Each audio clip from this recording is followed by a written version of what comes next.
जय श्री राम दोस्तों, आपका स्वागत है ममता हिंदी कहानियां चैनल में। यहाँ पर आपको मिलेंगी दिल को छू जाने वाली प्रेरणादायक कहानियां। अगर आपको हमारी कहानियां पसंद आए तो वीडियो को लाइक करें, चैनल को सब्सक्राइब करें और अपने सुझाव कमेंट में जरूर दें।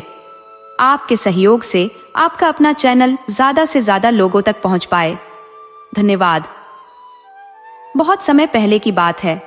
एक निर्जन जंगल में एकांत में एक शमशान घाट स्थित था, जहां एक अघोरी बाबा अपनी छोटी सी कुटिया बनाकर निवास करते थे।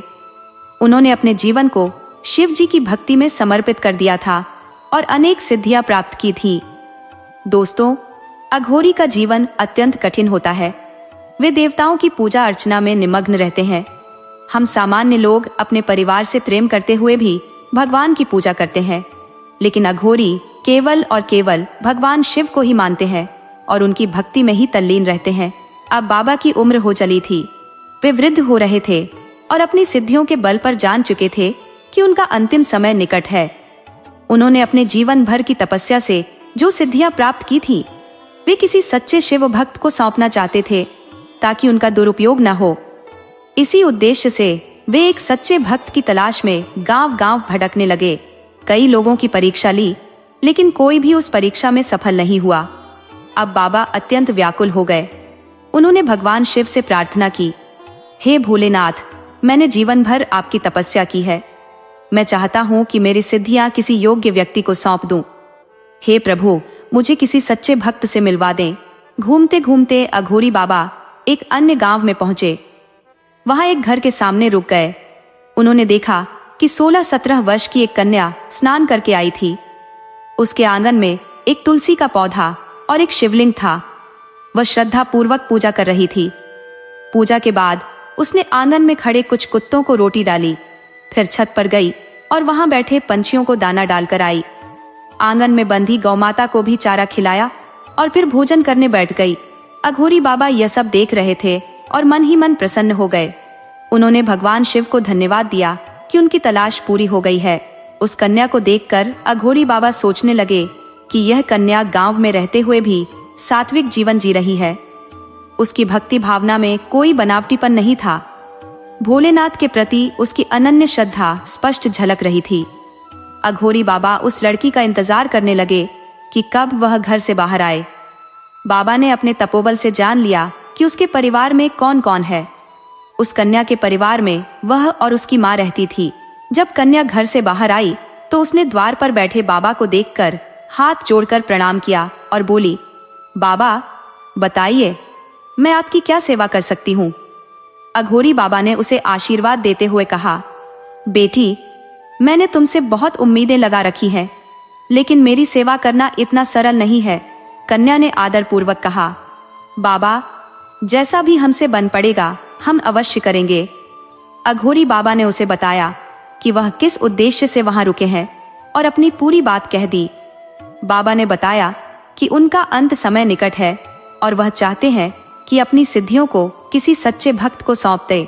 बाबा ने कहा, मैं एक ऐसे व्यक्ति की तलाश में हूँ जो सच्चा शिव भक्त हो। जब मैं इस गांव में पहुंचा तो मैंने देखा कि तुम कितनी श्रद्धा से भोलेनाथ की पूजा कर रही थी, पशु पक्षियों को खाना खिला रही थी और द्वार पर आए बाबा का भी हालचाल पूछ रही थी। मुझे ऐसे ही भक्त की तलाश है जो इन सिद्धियों का सही उपयोग कर सके। बाबा की बात सुनकर कन्या ने दोनों हाथ जोड़कर कहा, बाबा, ये तो मेरा परम सौभाग्य है कि आपने मुझे इस लायक समझा। तब अघोरी बाबा बोले, बेटी, ये कार्य अत्यंत कठिन है। इसके लिए अनेक कठिनाइयों का सामना करना पड़ेगा। कांटों पर चलना होगा। कन्या ने कहा, बाबा, अगर आपकी सेवा और सिद्धियों की रक्षा के लिए मुझे कांटों पर भी चलना पड़े तो मैं अवश्य चलूंगी। अघोरी बाबा और वह कन्या वार्तालाप में लगे थे कि तभी उसकी माँ वहां आ गई और उनकी सारी बातें सुन ली। माँ ने अघोरी बाबा से कहा, बाबा, हम कैसे विश्वास करें कि आप सचमुच अघोरी है या भोलेनाथ के परम भक्त। क्षमा करें, परंतु मैं अपनी बेटी को किसी ऐसे कार्य में नहीं डाल सकती जिससे उसका जीवन संकट में आ जाए। मेरी इस दुनिया में बेटी ही सब कुछ है, नाते रिश्ते सब कुछ। मुझे विश्वास नहीं हो रहा है बाबा, आज के युग में ऐसी सिद्धियां कहाँ होती है। अघोरी बाबा ने उत्तर दिया, माता, तुम्हारी चिंता जायज है। हर माँ अपने बच्चों की रक्षा के लिए चिंतित रहती है, लेकिन तुम चिंता मत करो, तुम्हारी बेटी को कुछ नहीं होगा। अगर तुम मुझ पर विश्वास नहीं कर रही हो तो मैं तुम्हें कुछ दिखाता हूँ जिससे तुम मुझ पर विश्वास कर सको। बाबा ने माँ से कहा, देखो, अभी जो कुत्ते इस कन्या ने खाना खिलाया था, वहां 2 कुत्ते बैठे हैं। देखो, एक रोटी खा रहा है और दूसरा बैठा है। ध्यान से देखो, मैं कहता हूँ कि कुछ ही क्षणों में यह कुत्ता मृत्यु को प्राप्त होगा। माँ को बाबा की बात का बिल्कुल विश्वास नहीं हुआ। उसे नहीं पता था कि बाबा सिद्धियां भी रखते हैं। जैसे ही वह कुत्ता जिसने रोटी खाई थी इधर उधर घूमने लगा, दूसरे कुत्ते के पीछे भौंकते हुए तेजी से भागा और एक बड़े पत्थर से टकरा गया। तुरंत ही उसकी मृत्यु हो गई। यह देखकर कन्या की माँ सिद्ध बाबा के चरणों में गिर पड़ी और माफी मांगने लगी। बाबा, जाने अनजाने में अगर मुझसे कोई भूल हो गई हो तो कृपया माफ कर दें। अघोरी बाबा ने कहा, माता, तुम्हारी चिंता स्वाभाविक है। कोई भी माँ अपने बच्चे को ऐसे नहीं सौंप सकती। हर माँ की चिंता जायज होती है। अघोरी बाबा कहते हैं, आजकल किसी अजनबी पर सहज विश्वास करना कठिन है। परीक्षा लेना गलत नहीं है, खासकर जब यह जानना हो कि व्यक्ति सच्चा है या नहीं। इंसान के रूप में कई छलिया भी छुपे होते हैं। प्रिय व्यक्ति की परीक्षा लेना सही नहीं होता, परंतु जिसे तुम अपना मानती हो उसकी परीक्षा कभी मत लो। कन्या की माँ ने गौरी बाबा से पूछा, बाबा, मेरी बेटी को अपनी भक्ति की परीक्षा देने के लिए क्या करना होगा? इस पर अघोरी बाबा ने उत्तर दिया, यह सरल है, क्योंकि तुम्हारी बेटी का विवाह अगले महीने ही होने वाला है। ये रिश्ता अचानक ही आएगा और विवाह भी अचानक ही संपन्न होगा। तुम्हें इस बात का ज्ञान नहीं था, परंतु मैं यह अपनी दिव्य दृष्टि से देख रहा हूँ। यह सुनकर माँ बहुत खुश हो गई कि उनकी बेटी का विवाह हो जाएगा। परंतु अघोरी बाबा ने आगे कहा, विवाह के बाद उसके वैवाहिक जीवन में क्लेश होगा। यह उसकी परीक्षा का हिस्सा बनेगा। यह सुनकर माँ घबरा गई, परंतु कन्या बिल्कुल नहीं घबराई। उसकी माँ ने कहा, नहीं बाबा, मेरी बेटी का वैवाहिक जीवन सुखी होना चाहिए। कृपया मुझे बताएं कि मेरी बेटी का जीवन कैसे सुधरेगा। लड़की ने अपनी माँ से कहा, माँ, घबराओ नहीं, मुझे बाबा पर पूरा विश्वास है। मेरे भोलेनाथ सब अच्छा करेंगे। मैं हर कठिनाई को सहन करूंगी।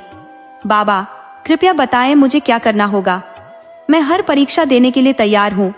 चाहे मेरे जीवन में कितने ही दुख और कष्ट आए, मैं सब सहन करूंगी। यह सुनकर अघोरी बाबा बहुत प्रसन्न हुए और बोले, तुम्हें विवाह के बाद 21 दिन तक अविवाहितों की तरह रहना होगा। यही तुम्हारी सबसे बड़ी परीक्षा है। 21 दिनों में तुम्हें रात के 12 बजे श्मशान घाट में जाना होगा और वहां नदी के किनारे एक शव के पास बैठकर AUM नमः शिवाय का जाप करना होगा। यह 21 दिन तक करना होगा। इस जाप से मेरी सारी सिद्धियां तुम्हारे अंदर प्रवाहित हो जाएंगी। इसके बाद तुम्हारा परिवार खुशहाल जीवन जिएगा और तुम्हारे पति की आयु लंबी होगी। इतना कहकर अघोरी बाबा ने कन्या को अच्छे से समझाया कि उसे क्या करना है और वहां से चले गए। धीरे धीरे 1 महीना बीत गया। शिव भक्त कन्या के लिए एक सुंदर रिश्ता आया। लड़के वालों को कन्या बहुत पसंद आई और कुछ दिनों में उनका विवाह संपन्न हो गया। जब विवाह के उपरांत नव विवाहिता कन्या अपने ससुराल जाती है तो वह अपने पति से कहती है कि उसने भगवान शिव के समक्ष यह प्रण लिया था कि वह अपने वैवाहिक जीवन की शुरुआत विवाह के 21 दिन बाद करेगी, ताकि उसका ससुराल और मायका दोनों ही सुखमय रहे। इसके साथ ही उसके घर में किसी भी प्रकार की समस्या नहीं आएगी। पति जब यह सुनता है तो वह अपनी पत्नी की भावनाओं की सराहना करता है और उसकी सोच से अत्यंत प्रभावित होता है। इस प्रकार उसकी पत्नी के प्रति उसके दिल में आदर और सम्मान बढ़ जाता है। शिव भक्त कन्या अब रात के 12 बजे का इंतजार करती है, क्योंकि यह उसका पहला दिन है। जब रात के 12 बजते हैं तो वह देखती है कि उसका पति और परिवार के अधिकतर लोग गहरी नींद में सो चुके हैं। शादी में आए रिश्तेदार भी थके हुए हैं और बातचीत में व्यस्त है। वह नई नवेली दुल्हन बिना किसी को बताए चुपचाप श्मशान घाट पहुंच जाती है। जैसा कि अघोरी बाबा ने उसे बताया था, वहां नदी के किनारे उसे एक शव मिलता है। वह शव के पास बैठकर अघोरी बाबा द्वारा बताए गए तरीके से 1 घंटा शिव मंत्रों का जाप करती है और फिर चुपचाप घर लौटकर सो जाती है। यह उसका नित्य क्रम बन जाता है और हर रात वह इसी प्रकार श्मशान घाट जाती है, शिव मंत्रों का जाप करती है और फिर चुपचाप घर लौट आती है। एक रात उसकी सास जाग रही होती है और देखती है कि उसकी बहू रात के 12 बजे घर से बाहर जा रही है। उसे संदेह होता है कि उसकी नई नवेली बहू इस समय कहाँ जा रही है। सास अपनी बहू का पीछा करती है और श्मशान घाट तक पहुंच जाती है। वह देखती है कि उसकी बहू एक लाश के पास बैठकर मंत्र जाप कर रही है, लेकिन सास को ऐसा लगता है कि वह वहां कुछ अनुचित कर रही है। सास भयभीत हो जाती है, लेकिन वहां खड़ी होकर अपनी बहू का इंतजार करती है। 1 घंटे बाद जब बहू वापस आती है तो सास भी उसके पीछे पीछे चुपचाप घर लौट आती है और सुबह का इंतजार करती है। सास की आंखों में नींद का नामो निशान नहीं होता। सुबह होते ही बहू अपने सभी कार्यों में लग जाती है। वह अपने ससुराल के सभी कर्तव्यों को निभाती है और घर के सारे काम करती है। नहा धोकर भगवान शिव की पूजा करती है, क्योंकि उसे पता नहीं था कि रात में उसकी सासू माँ ने सब देख लिया था और उसकी नजर में वह एक डायन बन गई थी। शिव भक्त बहू का पति जब सुबह जागता है तो वह अपनी माँ के पास जाता है। उसकी माँ उसे बताती है, तुझे पता भी है तेरी पत्नी रात को 12 बजे कहाँ जाती है? वह उसे रात की पूरी घटना बता देती है। तब उसका बेटा कहता है, माँ आप क्या कह रही हो? जब भी मैं जागता हूँ तो वह मेरे पास ही सोई होती है। उसकी माँ ताने मारते हुए कहती है, जब तक वह हमें एक एक करके नहीं खा जाएगी तुझे विश्वास नहीं आएगा। मैंने उसे खुद मुर्दा खाते हुए देखा है। बेटा पूछता है, माँ क्या आपने सच में उसे मुर्दा खाते हुए देखा? उसकी माँ कहती है, रात का समय था, इतना तो मैंने देखा कि वह मुर्दा के पास बैठी थी। इसका मतलब तो यही है कि वह उसे खाने के लिए बैठी थी। 1 घंटे बाद वह वहां से उठकर चली आई। जब सास अपने बेटे से यह बातें कह रही थी तो भक्त बहू का ससुर भी सुन रहा था। वह अपनी पत्नी को डांटते हुए कहता है, तुम्हें शर्म नहीं आती इतनी संस्कारी बहू पर इल्जाम लगाते हुए? सास कहती है, अगर तुम्हें मेरी बात का विश्वास नहीं है तो रात को 12 बजे खुद देख लेना। पत्नी कहती है, देख लेना कि रात को 12 बजे तुम्हारी बहू क्या करती है। श्मशान घाट में दूध का दूध और पानी का पानी हो जाएगा। शिव भक्त बहू का पति सोचने लगता है कि अगर उसकी माँ इतने दावे के साथ कह रही है तो जरूर कोई बात होगी। वह निर्णय कर लेता है कि एक बार देखने में क्या हर्ज है, सच्चाई सामने आ जाएगी। शिव भक्त बहू इन सब बातों से अनजान थी। रात के 12 बजे जब वह श्मशान जाने के लिए तैयार हुई तो उसे पता नहीं था कि आज उसका राज खुल गया है। जैसे रोज जाती थी वैसे ही रात को निकल पड़ी। उसका पति सोने का नाटक करता है और जैसे ही 12 बजे का समय होता है वह उसके पीछे पीछे श्मशान घाट तक पहुंच जाता है। प्रतिदिन की भांति शिव भक्त बहू नदी किनारे बैठकर मंत्रोच्चार में लीन हो जाती है। उसे समय का एहसास ही नहीं होता। उसकी ध्यानस्थता में 1 घंटा पलक झपकते बीत जाता है, जबकि उसके पति को यह समय काटना कठिन हो जाता है। जब 1 घंटा बीत जाता है तो वह सीधे अपने घर की ओर प्रस्थान करती है और उसे यह ज्ञात नहीं होता कि उसका पति उसका पीछा कर रहा है। घर पहुंचकर जब वह देखती है कि उसका पति बिस्तर पर नहीं है तो वह चिंतित हो उठती है कि कहीं उसने मुझे ढूंढा तो नहीं। थोड़ी देर बाद उसका पति आकर कहता है कि वह पानी पीने गया था। फिर वह बिस्तर पर जाकर सोने का नाटक करता है ताकि उसकी पत्नी को उस पर शक न हो। सुबह होते ही भक्त पत्नी का पति अपनी माँ के पास जाकर कहता है, माँ आपने जो देखा वह बिल्कुल सही था। मेरी पत्नी रात को श्मशान घाट जाती है और वहां जाकर मुर्दा खाती है, लेकिन मुझे अभी तक अपनी आंखों पर विश्वास नहीं हो रहा है। अब माँ मैं क्या करूं? तब उसका पिता कहता है, बेटा तुमने उसे मुर्दा खाते हुए देखा या सिर्फ बैठे हुए देखा? वह कहता है, मैंने तो सिर्फ उसे वहां बैठे देखा, खाती हुई या नहीं ये तो मैं नहीं देख पाया क्योंकि अंधेरा था और दूरी थी। तब उसकी सास योजना बनाती है, आज रात जब वह श्मशान घाट से वापस आएगी तो हम उसे घर में नहीं घुसने देंगे। आज उसका सिर धड़ से अलग कर देंगे क्योंकि वह एक चुड़ैल है। अब उसके पति की नजरों में भी वह चुड़ैल बन चुकी थी, क्योंकि वे सच्चाई से अनजान थे और उन्होंने उससे पूछने की कोशिश भी नहीं की थी। उस दिन जब वह श्मशान घाट पहुंचती है और रोज की तरह अपने शिव मंत्रों का जाप करती है तो 1 घंटा पूरा होने पर वह अपने घर की ओर प्रस्थान करती है। घर पहुंचते ही उसकी सास एक हाथ में तलवार लेकर खड़ी होती है। वह कहती है, चुड़ैल, आज मैं तुझे जीवित नहीं छोड़ूंगी, और तलवार से उसका सिर धड़ से अलग कर देती है। भगवान शिव की परम भक्त की चीख सुनकर उसका पति वहां पहुंचता है और देखता है कि उसकी मां ने उसकी पत्नी को मार डाला है। वह अपने मां से तलवार छीनकर अपने पेट में मार लेता है और उसकी भी मृत्यु हो जाती है। अब सास यह देखती है कि उसका बेटा भी नहीं रहा जिसके लिए उसने यह सब किया, तो वह सोचती है कि अब वह जीवित रहकर क्या करेगी। समाज में उसकी स्थिति कठिन हो जाएगी कि उसने अपनी बहू और बेटे को मार डाला। ये सोचकर वह भी तलवार से अपनी गर्दन काट देती है। जब तलवार के प्रहार से उन तीनों की जान जाती है, तब केवल दुल्हन का ससुर ही यह नहीं जान पाता कि बाहर क्या घटित हो रहा है। लेकिन जब वह अपनी पत्नी की चीख सुनता है तो वह बाहर आता है और तीनों की लाशों को देखकर अपनी गर्दन काट लेता है। यह सोचकर कि अब उसका जीवन व्यर्थ है, उसकी भी मृत्यु हो जाती है, क्योंकि वह सोचता है कि लोग उस पर इल्जाम लगाएंगे कि तुम कैसे बच गए। इस बीच उस भक्त के 21 दिन पूरे हो जाते हैं और अघोरी बाबा के भी दिन पूरे हो जाते हैं। उसकी सारी सिद्धियां उस भक्त कन्या में समाहित हो जाती है। अब वह कन्या अत्यधिक शक्तिशाली हो जाती है और अघोरी बाबा मृत्यु के बाद शिवलोक चले जाते हैं और वहां से सारा दृश्य देखते हैं। वह देखते हैं कि कैसे उसकी परीक्षा में वह भक्त कन्या सफल हुई है और उसकी भक्ति की विजय होती है। अघोरी बाबा योगी शिवलोक के गांव में पहुंचकर भगवान शिव से प्रार्थना करते हैं कि प्रभु, यह तो मुझसे भी बड़ी भक्त निकली जिसने मृत्यु को गले लगा लिया। प्रभु, इसे जीवन दान दे। भगवान शिव उस शिव भक्त से अत्यंत प्रभावित होते हैं और वहां प्रकट हो जाते हैं। वह शिव भक्त बहू के परिवार वालों को जीवन दान देते हैं और पूरी सच्चाई बताते हैं। परिवार वाले उनसे माफी मांगते हैं कि बिना समझे बूझे उन्होंने इतना बड़ा निर्णय ले लिया।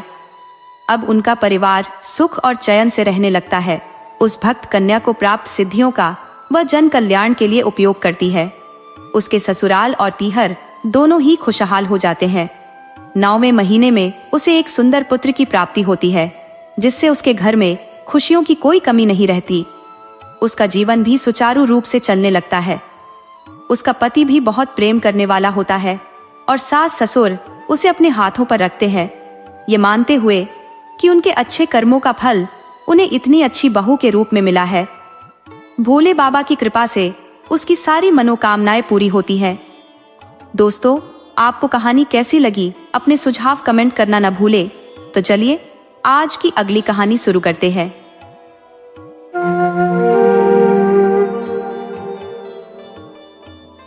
बहुत समय पहले की बात है। एक दूरस्थ नगर में धनपतराय नामक एक प्रतिष्ठित व्यापारी निवास करते थे। वह समृद्धि और भव्यता के प्रतीक थे और उनकी ख्याति नगर और उसके आसपास के गांवों में गूंजती थी। उनकी दरियादिली की चर्चा दूर दूर तक फैली हुई थी और उनके द्वारा लिया गया हर निर्णय लोगों के बीच सराहा जाता था। अक्सर लोग अपनी परेशानियों को लेकर उनके पास आते और धनपतराय अपने संतुलित और सटीक फैसलों से सबको संतुष्ट कर देते। दिन ब दिन उनकी प्रतिष्ठा में वृद्धि होती जा रही थी। धनपतराय का परिवार भी उनका गर्व था। उनकी पत्नी मालती देवी, जो कि अत्यधिक धार्मिक और नैतिक विचारों वाली महिला थी, उनके साथ रहती थी। उनका एक पुत्र महेश, जो विवाह सूत्र में बंध चुका था, भी परिवार का हिस्सा था। महेश की पत्नी राधा एक नेक दिल और सादगीपूर्ण महिला थी, जो अपनी सास मालती देवी की देखभाल में कोई कसर नहीं छोड़ती थी। मालती देवी भी राधा को अपनी बेटी के समान मानती थी और महेश साहसी और कर्तव्यनिष्ठ था, जो अपने पिता के मार्ग पर चलने का प्रयत्न करता था। एक दिन जब धनपतराय अपने परिवार के साथ यात्रा पर थे, उन्होंने देखा कि सड़क के किनारे एक छोटा बच्चा रो रहा था।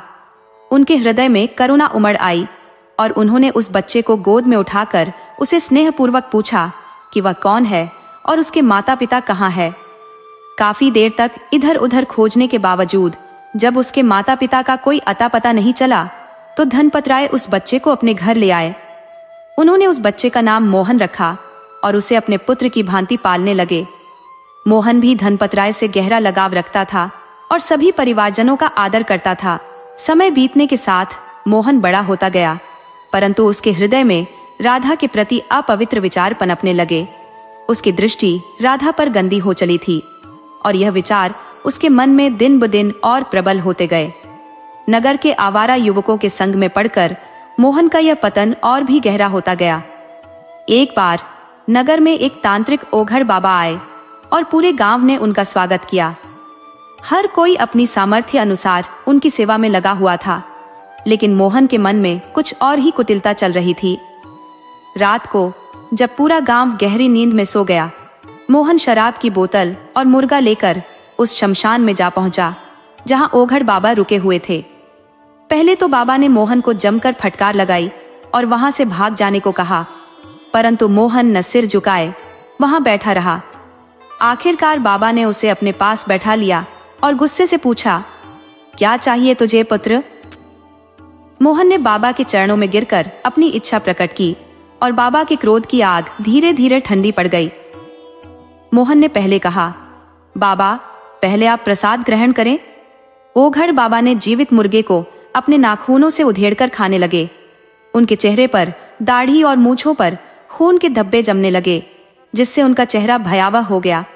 बाबा ने पूरी शराब की बोतल पी ली और अपना भारी हाथ मोहन के सिर पर रखकर बोले, बोल बेटा, क्या चाहिए तुझे? मैं तुझसे बहुत प्रसन्न हूं। मोहन ने अपनी सारी आपबीती सुना दी। बाबा, मैं राधा को प्रेम करता हूं और उसे किसी भी कीमत पर पाना चाहता हूं। जैसे ही मोहन ने यह कहा, बाबा ने अचानक एक खाली बोतल से उसके सिर पर जोर से प्रहार किया। बोतल का किनारा लगते ही मोहन का सिर फट गया और खून का फव्वारा फूट पड़ा। ओघड़ बाबा जोर से चिल्लाए, अरे दुष्ट, जिस परिवार ने तुझे आसरा दिया, जिसने तुझे पाल पोस कर बड़ा किया, तू उसी की इज्जत पर हाथ डालने चला है। बाबा का शरीर गुस्से से कांप रहा था, लेकिन मोहन की जिद भी कम न थी। उसने बाबा के चरणों में गिरते हुए कहा, बाबा, अगर मुझे राधा नहीं मिली तो मैं आपके चरणों में प्राण त्याग दूंगा। रात का समय था और मोहन की आंखें धीरे धीरे बंद हो रही थी। जब सुबह हुई तो सेठ धनपत राय अपने पशुओं के बाड़े में गए, जहां मोहन अक्सर काम किया करता था। उन्होंने देखा कि पशुओं को न तो चारा दिया गया था और न ही पानी। यह देखकर सेठ जी को चिंता हुई और उन्होंने जोर से पुकारा, मोहन, मोहन, परंतु मोहन कहीं नहीं था।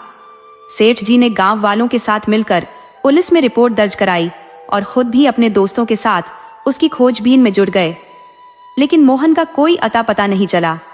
सेठ जी और उनकी पत्नी बेहद दुखी थे, परंतु उनकी बहू राधा पर इसका कोई प्रभाव नहीं पड़ा, क्योंकि एक औरत चाहे किसी भी युग की हो, आदमी की निगाहें भांपने में सक्षम होती है।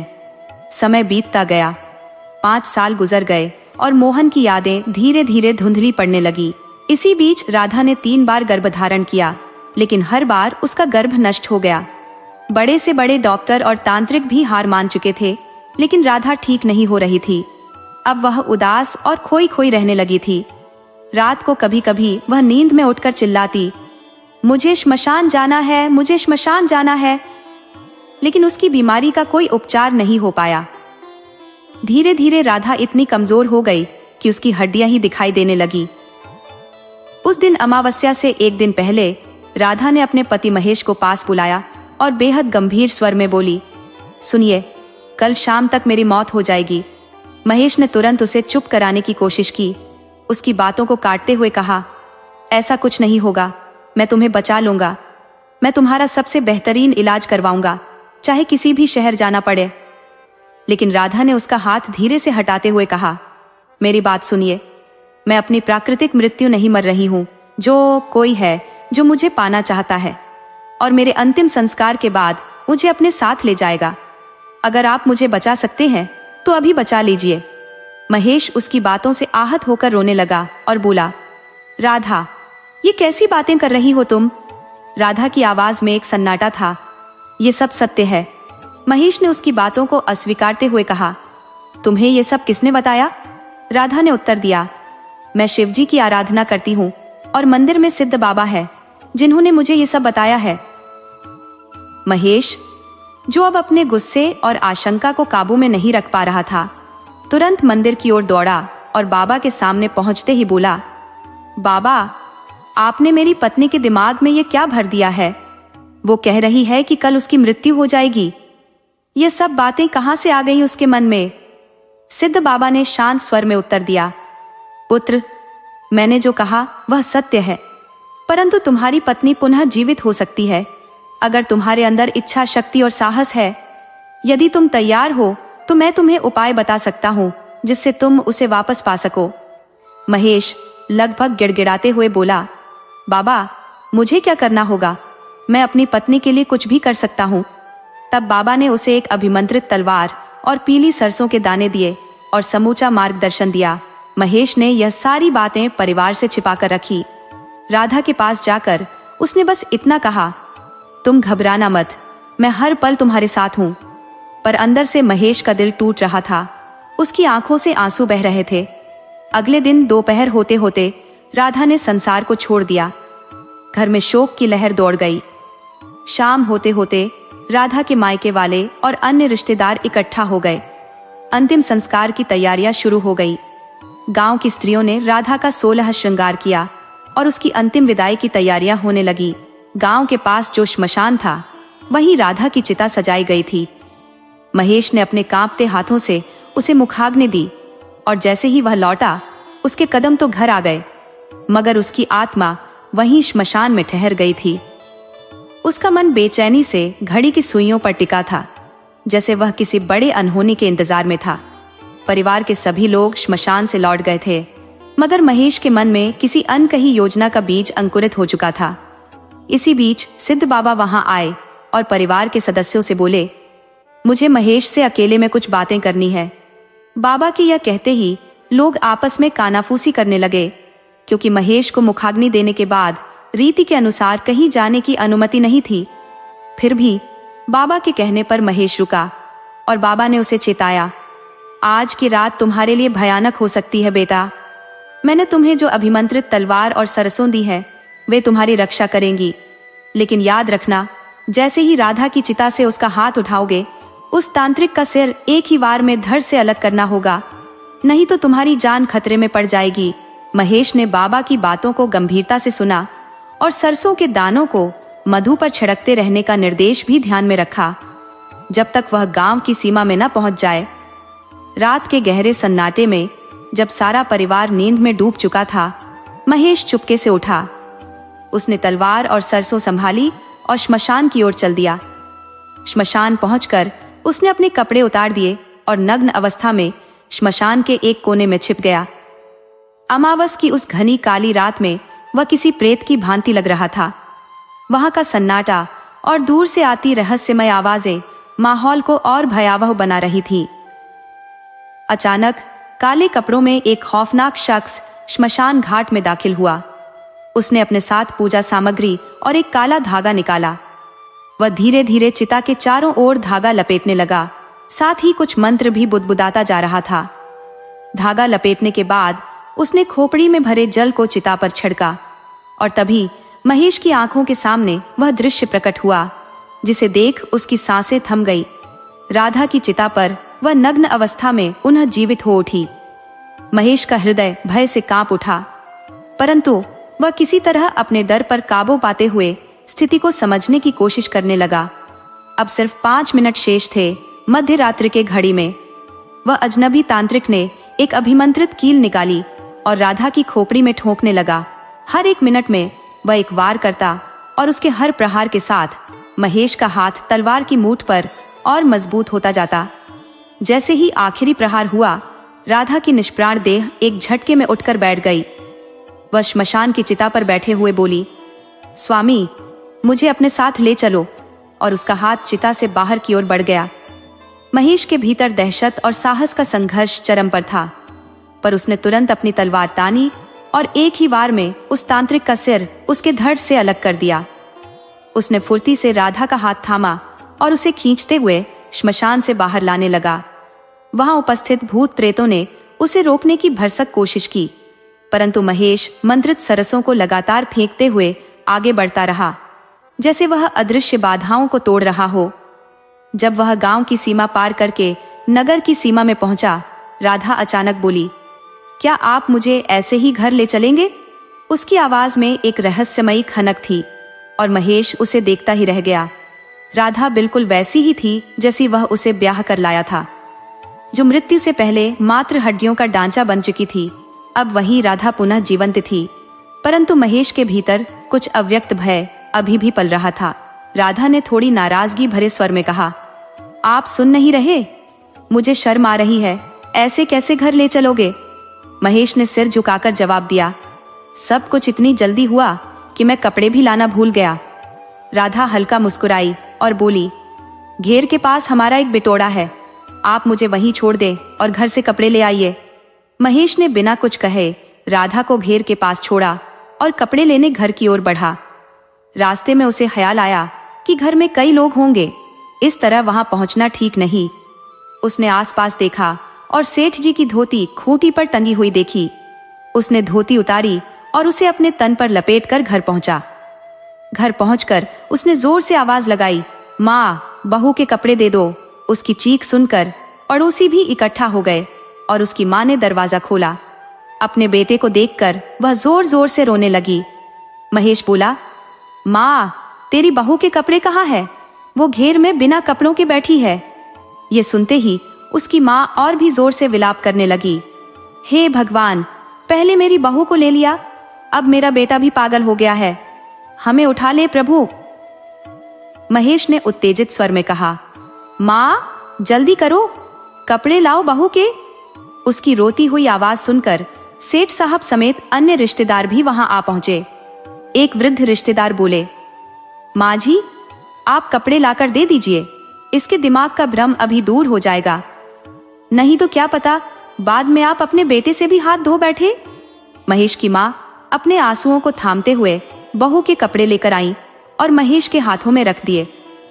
महेश उन कपड़ों को लेकर गांव के बाहर स्थित बिचौड़े तक गया। उसके पीछे पीछे पूरा मोहल्ला और जो भी घर आए रिश्तेदार थे, वे सब चल पड़े। कुछ लोग सहानुभूति में थे तो कुछ बस यह दृश्य देखने के लिए उत्सुक थे कि आगे क्या होगा। बिटौड़े के पास पहुंचकर महेश ने कपड़े अंदर फेंक दिए और कहा, राधा, जल्दी से कपड़े पहनकर बाहर आओ, पूरा गांव फिर से तुम्हारा स्वागत करने को तैयार है। गांव वालों का आश्चर्य चरम पर था। उनके मन में कौतूहल अब भय में बदलने लगा था। क्या महेश पागल हो चुका है? तभी थोड़ी देर बाद वही गोरी चिट्टी राधा बिटौड़े से बाहर निकली। उसे देखते ही सबकी चीखें निकल गईं। भीड़ ने चिल्लाते हुए भूत भूत कहना शुरू कर दिया और लोग भाग खड़े हुए। कुछ तो इतने डर गए कि उनके पैरों ने साथ छोड़ दिया, वे वहीं छिटक गए। महेश राधा का हाथ थामे घर की ओर चल पड़ा। भीड़ बिना कुछ कहे ही उसे रास्ता देने लगी। अब महेश और राधा आगे थे और उनके पीछे पूरी भीड़। किसी की हिम्मत नहीं हो रही थी कि महेश से कुछ पूछे, जैसे सबके मुंह से शब्द ही गायब हो गए हों। महेश सीधा घेर में पहुंचा और वहां बने एक कमरे में राधा को भेज दिया। फिर खुद बाहर आकर भीड़ के सामने पूरी घटना बयान कर दी। कैसे यह सब हुआ? तब तक शहीद बाबा के मंदिर के पुजारी जी भी आ चुके थे। उन्होंने महेश की बात की पुष्टि की और कहा, महेश सत्य कह रहा है। अब लोगों का डर कुछ कम होने लगा। महेश की माँ और गांव की कुछ औरतें हिम्मत करके उस कमरे में गईं, जहां राधा बैठी थी। अब सबको यकीन हो गया कि यह सचमुच राधा ही थी, लेकिन सब यह समझने में असमर्थ थे कि यह घटना कैसे संभव हो सकती है। सबको जानने की तीव्र उत्सुकता थी कि यह सब किसने किया, और इसलिए सबने सुबह का इंतजार करना शुरू कर दिया। जैसे ही सुबह की पहली किरणें धरती पर पड़ी, पूरे गांव के लोग उस रहस्य से पर्दा उठाने के लिए श्मशान की ओर चल पड़े। रात भर का इंतजार आखिरकार खत्म हुआ और अब सब जानने को व्याकुल थे कि वह कौन था जिसने राधा के साथ ऐसा भयावह कृत्य किया था। जब रात में यह किस्सा कुछ सीमित लोगों तक ही पहुंचा था, तो सुबह तक यह पूरे गांव और आसपास के इलाकों में आग की तरह फैल चुका था। सुबह की हल्की ठंडक में गांव के लोग भारी संख्या में इकट्ठा हो गए और सब एक साथ श्मशान की तरफ रवाना हुए। श्मशान पहुंचते ही लोग स्तब्ध रह गए। सबसे बड़ा आघात सेठ साहब और उनके परिवार को लगा, क्योंकि जब सभी ने उस व्यक्ति की पहचान की तो वह कोई और नहीं बल्कि मोहन निकला, सेठ साहब का पुराना नौकर, जो 5 साल से लापता था। पूरा गांव आक्रोश से भर गया। लोग मोहन को पहचानते थे, पर किसी को अंदाजा नहीं था कि वह ऐसी हरकत कर सकता है। श्मशान में गुस्से के बावजूद मोहन का अंतिम संस्कार करना आवश्यक था। गांव वालों ने उसे जला दिया और फिर अपने अपने घर लौट आए। घर पहुंचने पर महेश सीधा सिद्ध बाबा के पास गया और उनसे पूछा, बाबा, ये मोहन का माजरा क्या था? मेरे समझ में कुछ भी नहीं आ रहा है। सिद्ध बाबा कुछ देर मौन साध कर ध्यान में लीन हो गए, फिर धीरे से बोले, बेटा महेश, मोहन ने एक औघड़ को अपना गुरु बना लिया था। उसी से उसने तंत्र की अघोरी विद्याएं सीखी थी। जब उसने यह विद्याएं पूरी तरह सीख ली तो सबसे पहले उसने राधा परम मंत्र का इस्तेमाल किया। इस मंत्र की शक्ति से उसने राधा की आत्मा को बांध लिया और उसकी परेशानियां शुरू कर दी। मोहन की वजह से ही राधा का जीवन दुखद हो गया था। महेश अब इस बात को समझ चुका था कि मोहन की काली विद्या ही राधा के जीवन को अंधकार में धकेल रही थी। मोहनपुर गांव चारों ओर से हरे भरे खेतों और विशाल खलिहानों से घिरा एक बेहद सुंदर और शांतिपूर्ण स्थान था। इस गांव में कुछ प्रतिष्ठित ब्राह्मण, कायस्थ और धनी राजपूत और बनिया समुदाय के लोग रहते थे। इनके साथ ही दलित समुदाय के कुछ लोग भी गांव में बसे हुए थे, जो निर्धन थे और जिनके पास भूमि नहीं थी। ये लोग अमीर जमींदारों और खेतों के मालिकों की जमीन पर मजदूरी करके अपने परिवार का पालन पोषण करते थे। गांव की सीमा पर बंजारा समुदाय के लोग डेरा डालकर रहते थे। इस समुदाय पर गांव के लोग खास ध्यान नहीं देते थे, क्योंकि ये बंजारे अक्सर अलग अलग जगहों पर अपना डेरा बदलते रहते थे। उनका मुख्य काम देसी दवाइयां बेचना, लोहे के औजार बनाना और नट बनकर खेल तमाशे दिखाना था। मोहनपुर और इसके आसपास के गांवों में घूमकर वे अपनी रोजी रोटी कमाते और कुछ समय बाद अपना डेरा उठाकर किसी अन्य स्थान की ओर रुक कर जाते। इन बंजारों में एक था किशन, जो अपनी पत्नी पर्वतिया के साथ रहता था। पर्वतिया बेहद सुंदर और खेल तमाशों में निपुण थी। जहां भी वह अपनी कला दिखाती, वहां लोग धन की बारिश करते। उनकी यह कला इतनी आकर्षक थी कि लोग मंत्रमुग्ध हो जाते थे। उस समय किशन अपने समुदाय का सबसे खुशहाल व्यक्ति था। उसके पास पैसों और अनाज की कोई कमी नहीं थी। किंतु किस्मत ने अचानक करवट ली। एक दिन पर्वतिया को तेज बुखार हो गया। किशन ने पास के गांव के डॉक्टर से इलाज करवाया, पर बुखार उतरने का नाम नहीं ले रहा था। रिश्तेदारों ने सलाह दी कि पर्वतिया को शहर ले जाकर अच्छे डॉक्टर को दिखाया जाए, लेकिन कंजूस किशन को अधिक खर्च करना ठीक नहीं लगा। नतीजा यह हुआ कि पर्वतिया 10 दिन तक तड़पती रही और अंततः इस दुनिया को अलविदा कह गई। जब पर्वतिया का निधन हुआ, तब उनकी छोटी बेटी लाची सिर्फ 7 साल की थी। माँ की ममता से वंचित लाची ही अब किशन के जीवन का सहारा थी। पर्वतिया ने मरते वक्त अपने गहने किशन को सौंपते हुए वचन लिया था कि ये गहने लाची की शादी में इस्तेमाल किए जाएंगे। पर्वतिया के गुजरने के बाद किशन ने कई दिन आंसुओं में डूबे बिताए।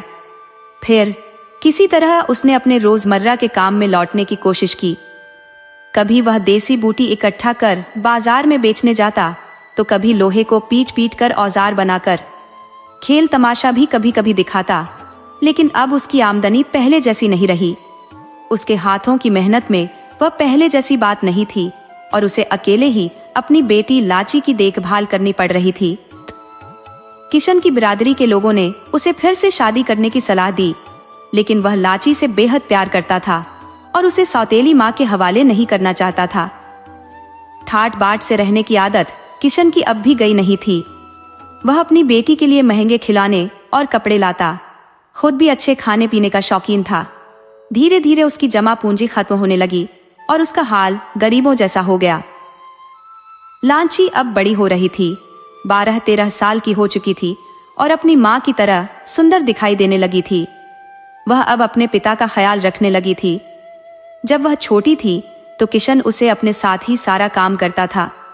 जगह जगह डेरा बदलने की वजह से लाची अक्सर सोचती कि वे स्थायी रूप से एक जगह क्यों नहीं रहते।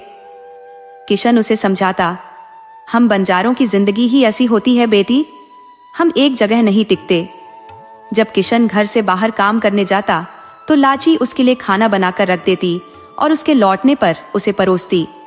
उनकी स्थिति इतनी बदतर हो चुकी थी कि 2 वक्त की रोटी जुटाना मुश्किल हो गया था। किशन के मन में एक विचार घर करने लगा। अब जब लाची 12-13 की हो चुकी थी, क्यों न उसे खेल तमाशे के गुर सिखाए जाए, ताकि वह भी घर की आमदनी में मदद कर सके। वह लाची से बार बार इस बारे में बात करता, लेकिन लाची को यह सब बिल्कुल पसंद नहीं था। वह घर पर रहकर खाना बनाना और देखभाल करना ही पसंद करती थी। लाची अब 13-14 साल की हो गई थी, पर उसकी सुंदरता के चर्चे दूर दूर तक फैलने लगे थे।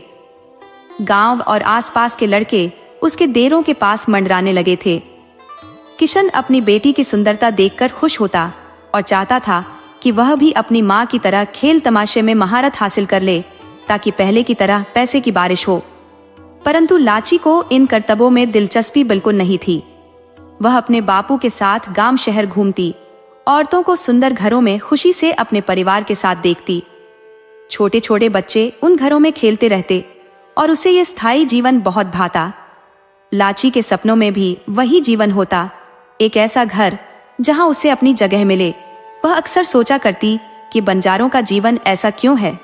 वहां एक शादी के बाद दूसरी शादी करना और स्थिर जीवन न बिता पाना आम बात थी। उसकी ख्वाहिश थी कि उसकी शादी किसी ऐसे इंसान से हो जो खेल तमाशे नहीं बल्कि कोई दूसरा काम करके जीवन यापन करता हो, ताकि वह आराम से एक जगह टिक कर रहे और उसे काम भी न करना पड़े।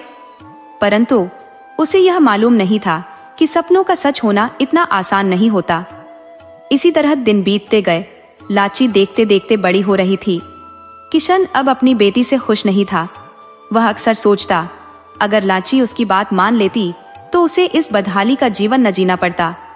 यही वजह थी कि उसने दूसरी शादी नहीं की, पर अब उसकी बेटी उसे अपने फैसले पर अफसोस करने का मौका दे रही थी।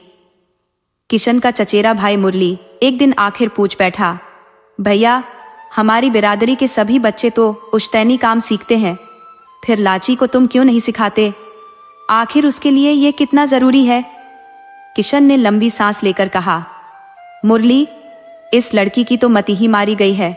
ये कहती है कि वह खेल तमाशे दिखाने कहीं नहीं जाएगी। वह कहती है वह तो घर पर बैठकर सिलाई कढ़ाई सीखेगी और खाना बनाएगी। मुरली ने कहा, यह तो गलत है भैया, मैं उसे समझाऊंगा। किशन ने थके मन से जवाब दिया, पता नहीं ये लड़की कब समझेगी। 2 पैसे आएंगे तो घर के काम आएंगे। लाची की ज्यादा सहेलियां नहीं थी, बस एक मोती नाम की लड़की थी जो उसकी रिश्तेदार भी लगती थी। दोनों की दोस्ती बहुत गहरी थी और मोती उसकी हर राजदार थी।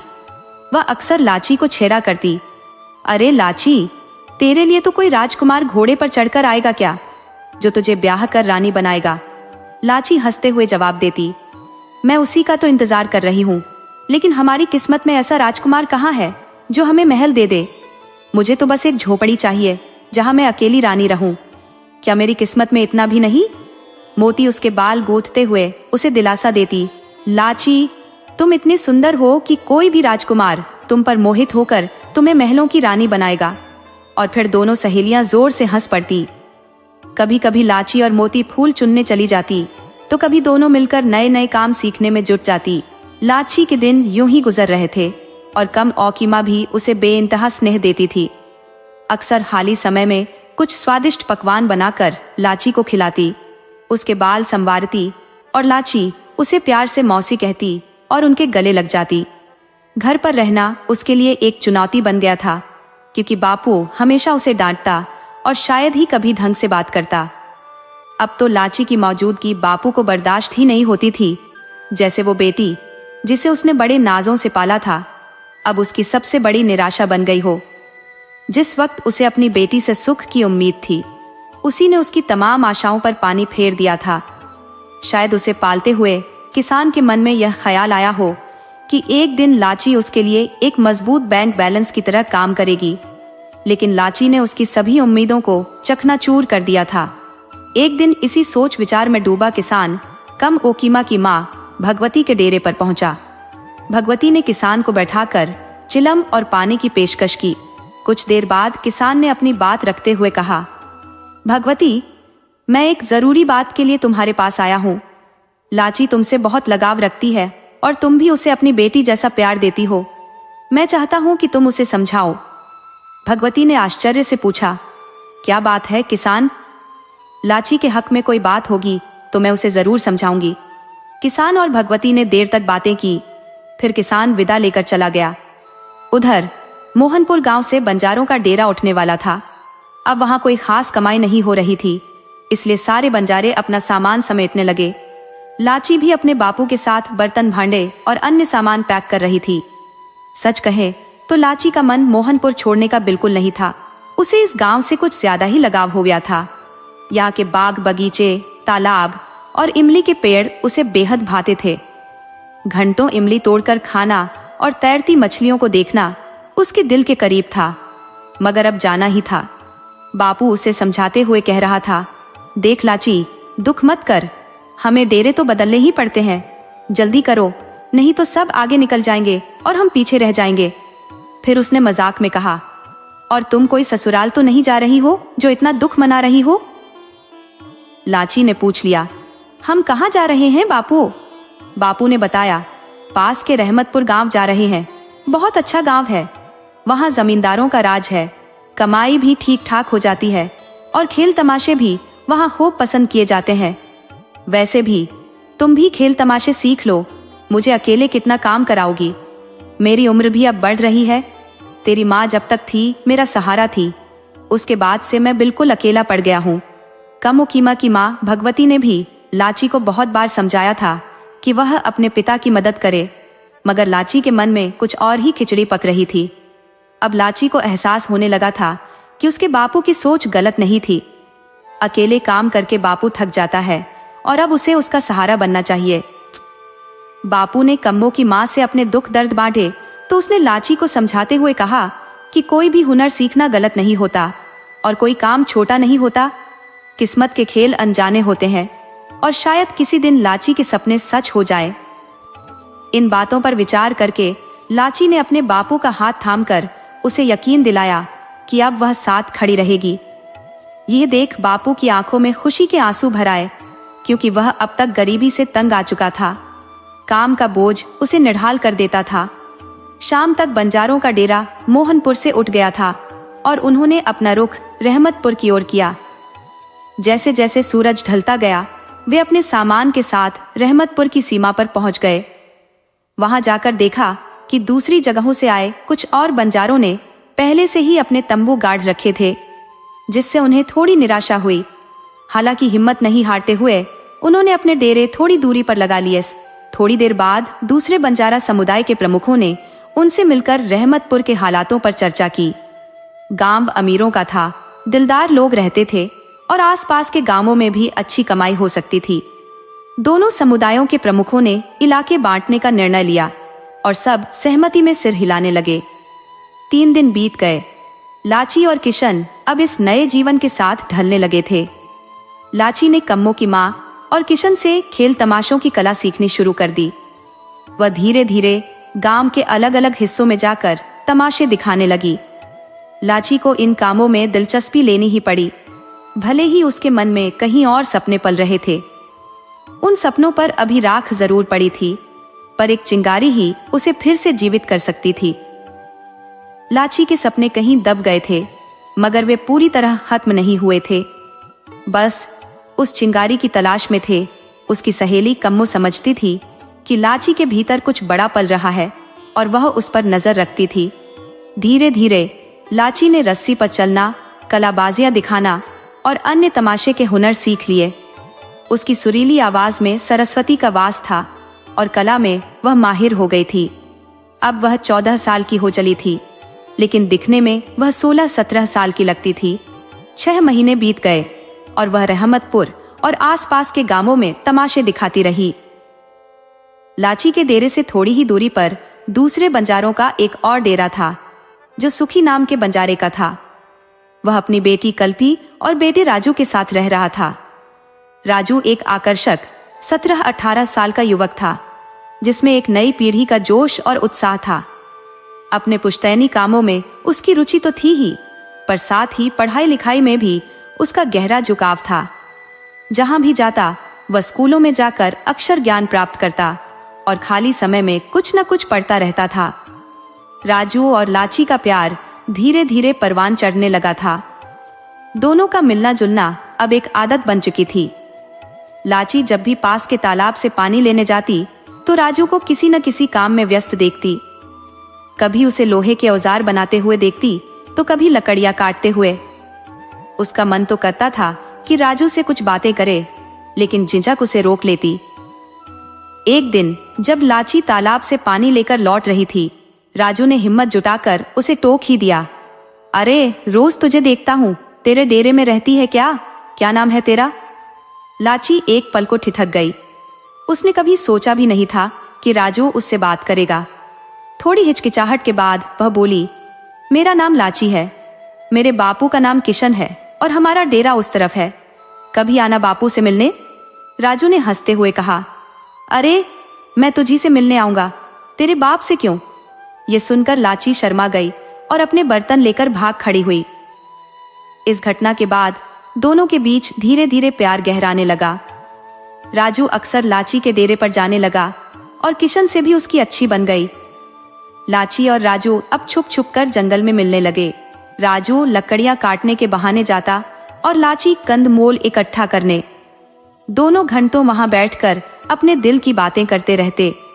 लाची के पिता किशन को धीरे धीरे इस बात की भनक लगने लगी थी, लेकिन वह यह सोचकर ज्यादा परेशान नहीं था कि अगर लाची की शादी राजू से हो जाएगी तो कोई बुराई नहीं है। आखिरकार राजू होनहार लड़का था और उनकी बिरादरी का ही था।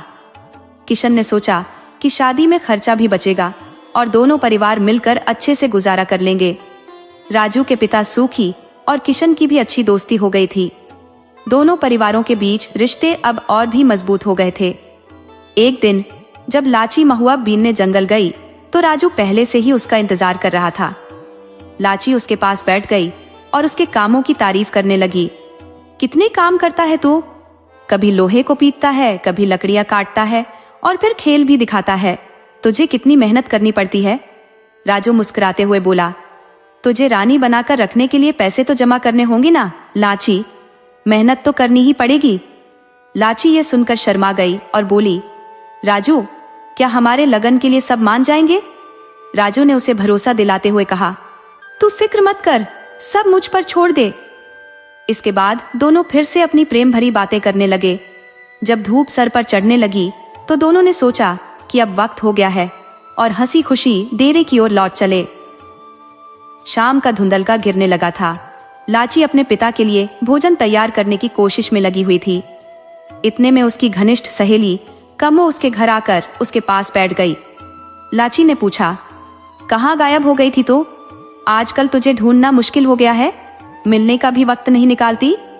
कमो ने जवाब दिया, अरे वाह, उल्टा दोष मुझ पर।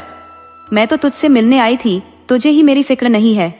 लाची ने हल्के से मुस्कुराते हुए कहा, मुझे सब पता है, तू किसके ख्यालों में खोई रहती है। तुझे कामों से फुर्सत मिलती है क्या? इस सुनते ही कमो थोड़ा सा शर्मा गई और बोली, अरे छोड़, मुझे बता, तेरा रिश्ता क्या फाइनल हो गया है? लाची ने धीरे से सिर हिलाते हुए कहा, अभी कुछ तय नहीं हुआ है।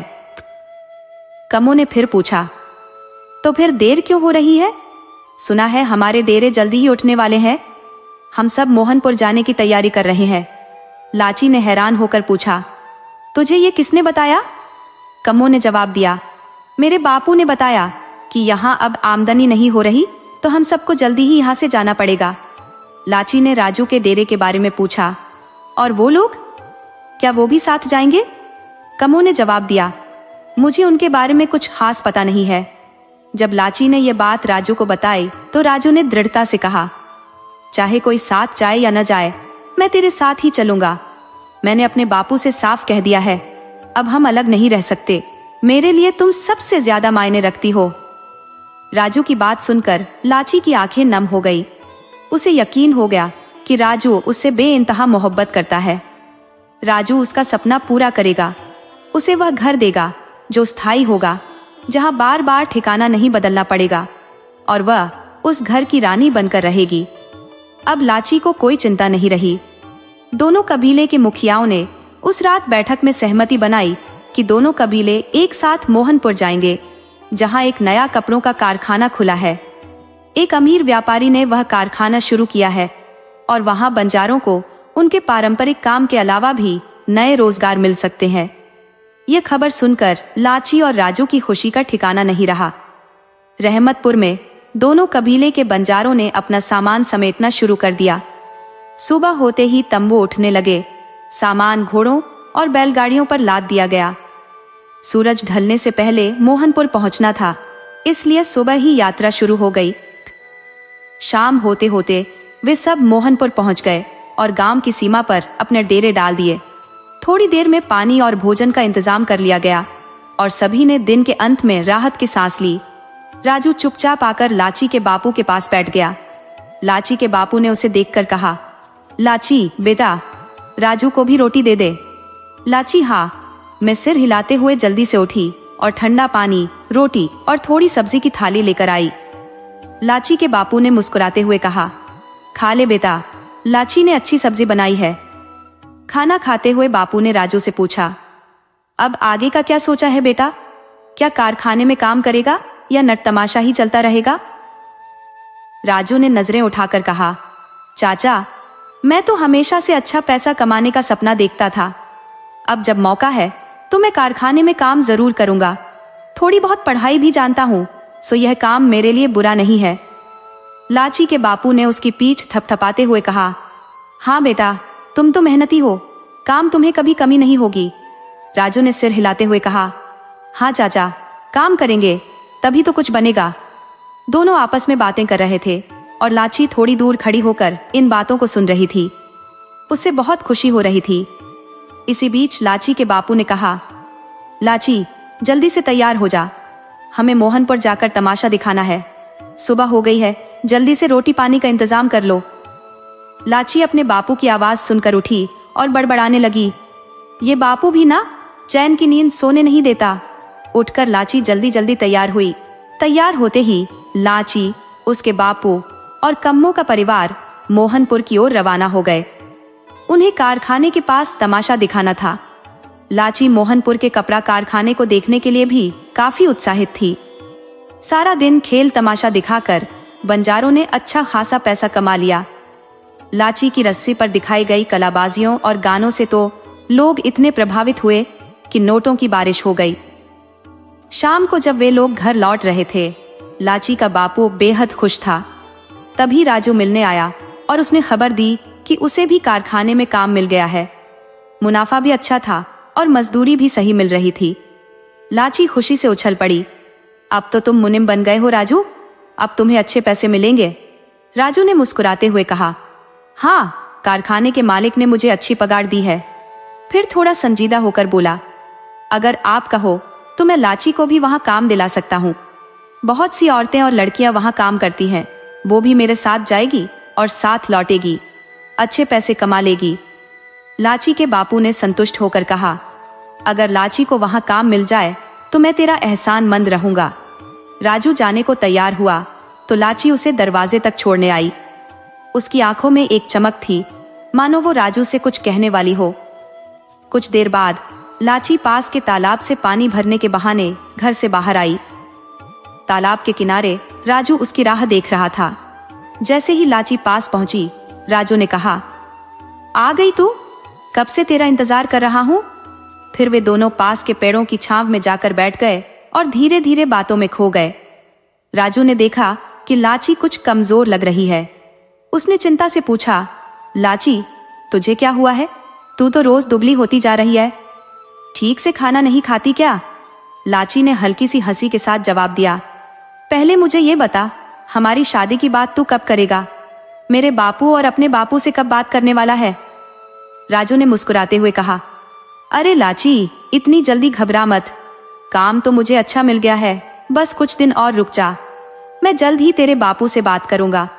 मुझे यकीन है मेरे बापू तो मान जाएंगे और तेरे बापू को भी शायद कोई आपत्ति नहीं होगी। लाची ने सिर हिलाते हुए कहा, हाँ, पर तुझे कब तक इंतजार करना है? मैं 15-16 की हो गई हूँ, अभी भी छोटी हूँ। राजू ने उसे समझाते हुए कहा, तो अभी छोटी है, लेकिन 1-2 साल बाद हम सगाई कर सकते हैं। शादी की तैयारी में भी वक्त लगेगा और तब तक हम दोनों को काम भी मिल जाएगा। मैं अपने परिवार को भी यहाँ गांव में बसा लूंगा और हम यहीं रहेंगे। लाची के मन में खुशी का समंदर उमड़ पड़ा। उसे यकीन नहीं हो रहा था कि उसका सपना सच होने के इतना करीब है। इसी सोच में डूबी वह राजू के साथ कारखाने की ओर चल पड़ी। लाची ने लहंगा और कुर्ती पहनी हुई थी, लेकिन राजू ने उसे वादा किया, तुझे शहर के पहनावे के मुताबिक सलवार कुर्ता दिलाऊंगा, वहां की लड़कियां ऐसे कपड़े पहनती हैं। लाची ने हंसते हुए कहा, पहले मालिक से तो मिल ले, फिर कपड़ों की बातें करेंगे। जब वे कारखाने के मालिक सुनील के ऑफिस पहुंचे, राजू ने दरवाजा खटखटाया। सुनील, जो करीब 40-45 साल का एक दबंग व्यक्तित्व वाला आदमी था, सामने कुर्सी पर बैठा हुआ था। उसने राजू को देखते ही कहा, अरे राजू, आ गया, अब समय हो गया है हिसाब किताब का, बैठ जा, कल के काम की बातें करते हैं। फिर उसकी नजर लाची पर पड़ी। उसने थोड़ा चौंकते हुए पूछा, ये लड़की कौन है? राजू ने अदब से जवाब दिया, साहब, ये मेरे घर की लड़की है, बहुत मेहनती है, अगर आपके कारखाने में इसके लायक कोई काम हो तो इसे भी रख लीजिए। सुनील ने लाची को ऊपर से नीचे तक निहारा। उसकी आंखें मानो लाची को एक्सरे कर रही थी। वह उसे लगातार घूरता रहा, मानो उसकी सुंदरता ने उसे एक पल के लिए विचलित कर दिया हो। लाची को सुनील की यह निगाहें बेहद असहज कर रही थी।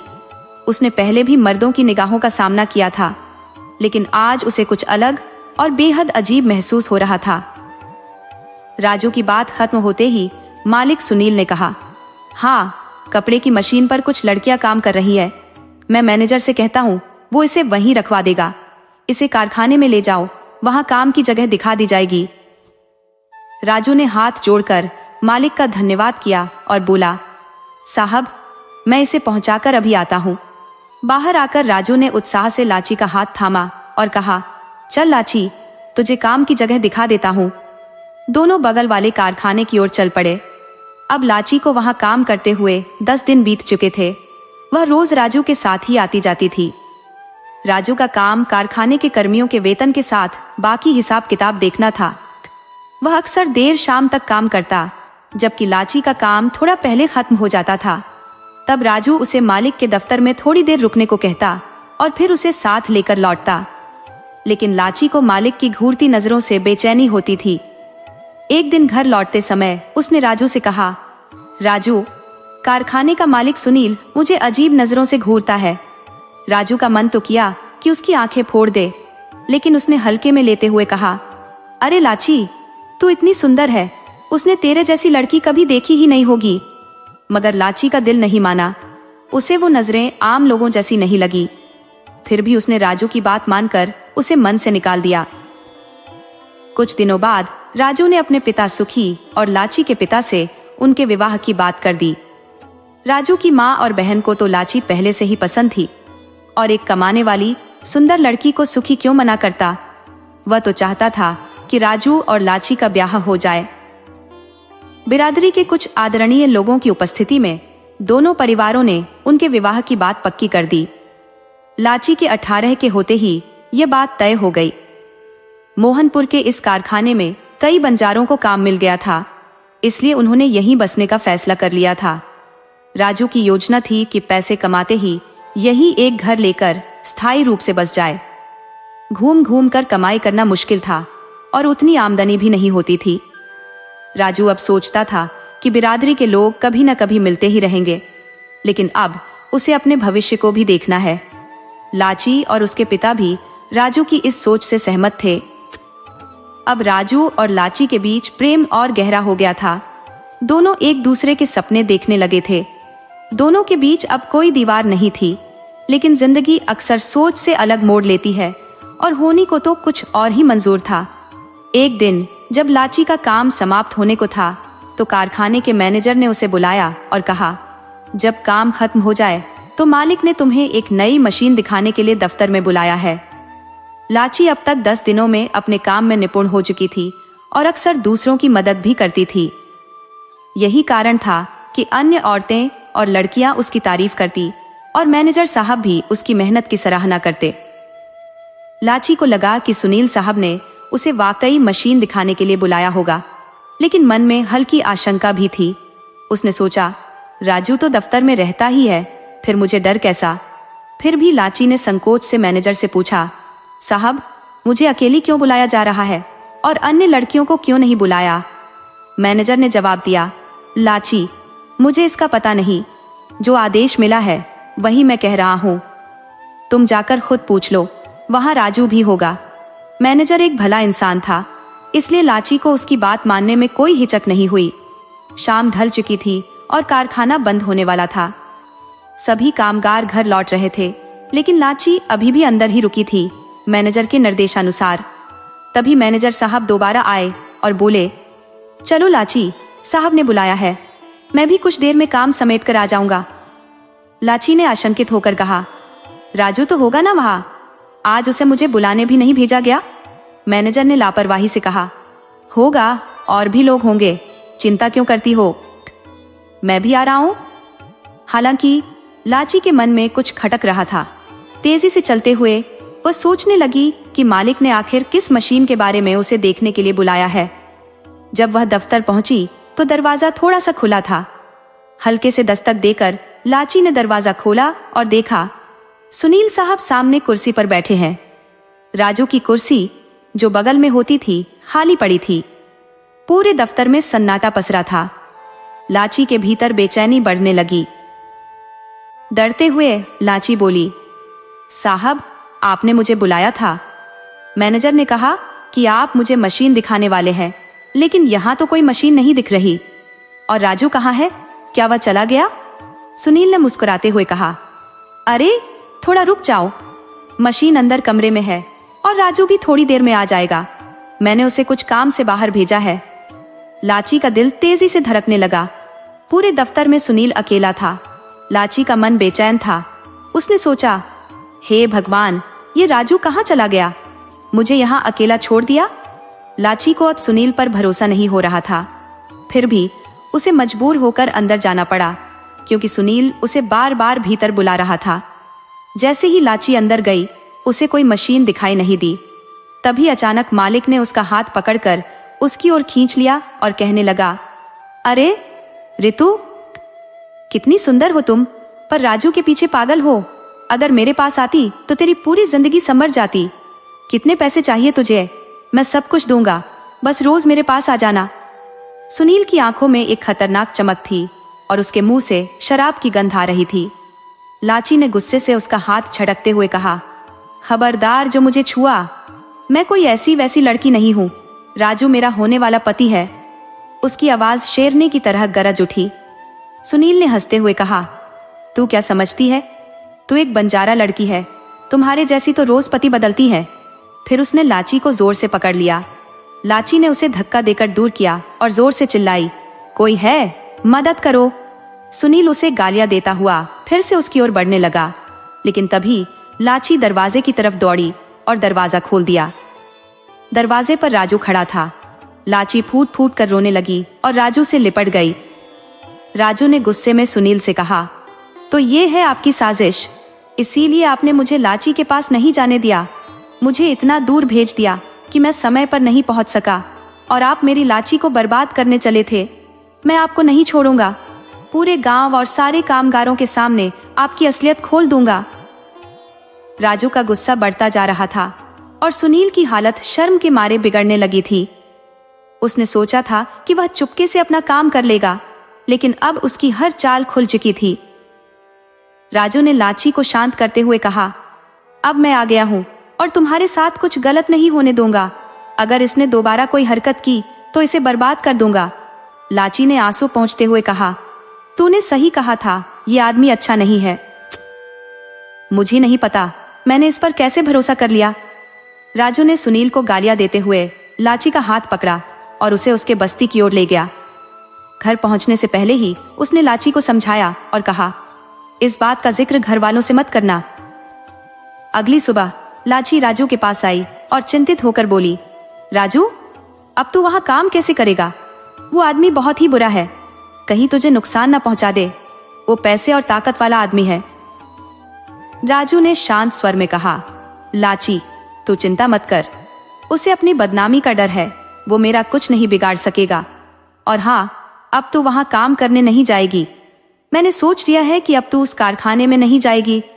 लाची ने डरते हुए कहा, लेकिन तुझे तो बहुत कम पैसे मिलेंगे, उस मालिक से अब तेरी दुश्मनी हो गई है। राजू ने दृढ़ता से कहा, तू बस मेरी चिंता मत कर, अब सब कुछ ठीक होगा। लाची की आवाज में चिंता साफ झलक रही थी। जब उसने राजू से कहा, अब क्या होगा? राजू ने उसके हाथ को नरमी से पकड़ते हुए जवाब दिया, चिंता मत कर, मैं 2-4 दिनों में कोई और काम ढूंढ लूंगा। लेकिन लाची की बेचैनी खत्म नहीं हो रही थी। जब राजू अगले दिन काम पर जाने के लिए निकला तो लाची उसे जाते हुए देर तक देखती रही और उसकी सलामती की दुआएं मांगती रही। कुछ दिन बीत गए, लेकिन सब कुछ सामान्य दिख रहा था। लाची रोज दरवाजे पर बैठकर राजू का इंतजार करती और जब वो सही सलामत लौटता तब उसकी चिंता कुछ कम होती। इस दौरान राजू ने भी अपने जान पहचान वालों से कुछ और काम की तलाश करने के लिए कहा था, लेकिन अभी तक कोई ठोस काम नहीं मिला था। हालांकि कारखाने का मालिक सुनील, जिसे राजू ने बेइज्जत किया था, अपनी हार बर्दाश्त नहीं कर पा रहा था। उसका अपमान उसे हर पल कचोट रहा था और वह बदला लेने की योजना बना रहा था। काश राजू ने लाची की बात मानकर उसी दिन नौकरी छोड़ दी होती तो शायद आज ये दिन नहीं देखना पड़ता। एक दिन अचानक जब राजू को मालिक ने दोपहर 3 बजे ही छुट्टी दे दी तो वो और लाची अपने डेरे के बाहर एक आम के पेड़ के नीचे बैठे थे। तभी एक पुलिस की जीप धूल उड़ाते हुए उनके सामने आकर रुकी। 4-5 पुलिस वाले जीप से उतरे और उनके बीच एक अफसर ने पूछा, राजू कौन है जो सुनील साहब के कारखाने में काम करता है? राजू ने बिना डरे कहा, मैं हूँ राजू। क्या बात है साहब? लेकिन लाची का चेहरा डर से सफेद हो गया था। पुलिस अफसर ने कहा, तुम पर कारखाने से चोरी और गबन का आरोप है। सुनील साहब ने तुम्हारे खिलाफ रिपोर्ट दर्ज कराई है। राजू हैरान था। उसने गिड़गिड़ाते हुए कहा, यह झूठ है साहब, मैंने कुछ नहीं किया। सुनील मुझसे बदला लेना चाहता है। लेकिन अफसर ने ठहाका मारते हुए कहा, हर मुजरिम खुद को निर्दोष ही बताता है। अब चलो, थाने में सच्चाई सामने आएगी। लाची ने रोते हुए पुलिस वालों से मिन्नतें की, साहब इसे छोड़ दो, ये निर्दोष है। लेकिन उनकी कोई सुनवाई नहीं हुई। राजू को पुलिस स्टेशन ले जाया गया और बेबस लाची पीछे रह गई, उसकी आंखों में आंसू और दिल में भय। थाने में राजू के साथ बेरहमी से पेश आया गया। सुनील की पहुंच और पैसे की ताकत के चलते पुलिस ने उसे 3rd डिग्री टॉर्चर दिया। 3 दिन बीत गए और लाची और उसका परिवार बार बार थाने के चक्कर काट रहे थे, लेकिन किसी ने उनकी सुनवाई नहीं की। 3 दिन बाद बड़ी मिन्नतों के बाद उन्हें राजू से मिलने दिया गया। उसकी हालत देखकर लाची का दिल फट गया। राजू बुरी तरह से बीमार दिख रहा था। उसकी आंखों के नीचे काले गहरे गड्ढे थे और उसके शरीर पर चोटों के निशान थे। लाची ने बिलखते हुए उसे पकड़ लिया, लेकिन राजू ने उसे सांत्वना देते हुए कहा, लाची चिंता मत कर, मैं निर्दोष हूं और सच जल्द ही सामने आएगा। बस कोई वकील कर लो, मैं छूट जाऊंगा। उसके शब्द कांप रहे थे, जैसे उसकी हर सांस एक संघर्ष हो। लाची के आंसू रुकने का नाम नहीं ले रहे थे और वह बुदबुदा रही थी, भगवान मैं क्या करूं? लाची की आंखों में आंसू थमने का नाम नहीं ले रहे थे। एक दयालु पुलिस वाले ने उन्हें सांत्वना देते हुए कहा, अगर सुनील साहब रिपोर्ट वापस ले लें तो आज ही राजू छूट जाएगा। इस उम्मीद के सहारे लाची अपने बापू के साथ सुनील से मिलने गई। वहां पहुंचकर उसने सुनील से गुहार लगाई, साहब हमारे निर्दोष बच्चे को क्यों फंसा रहे हो? उसे छोड़ दो, उसका कोई कसूर नहीं।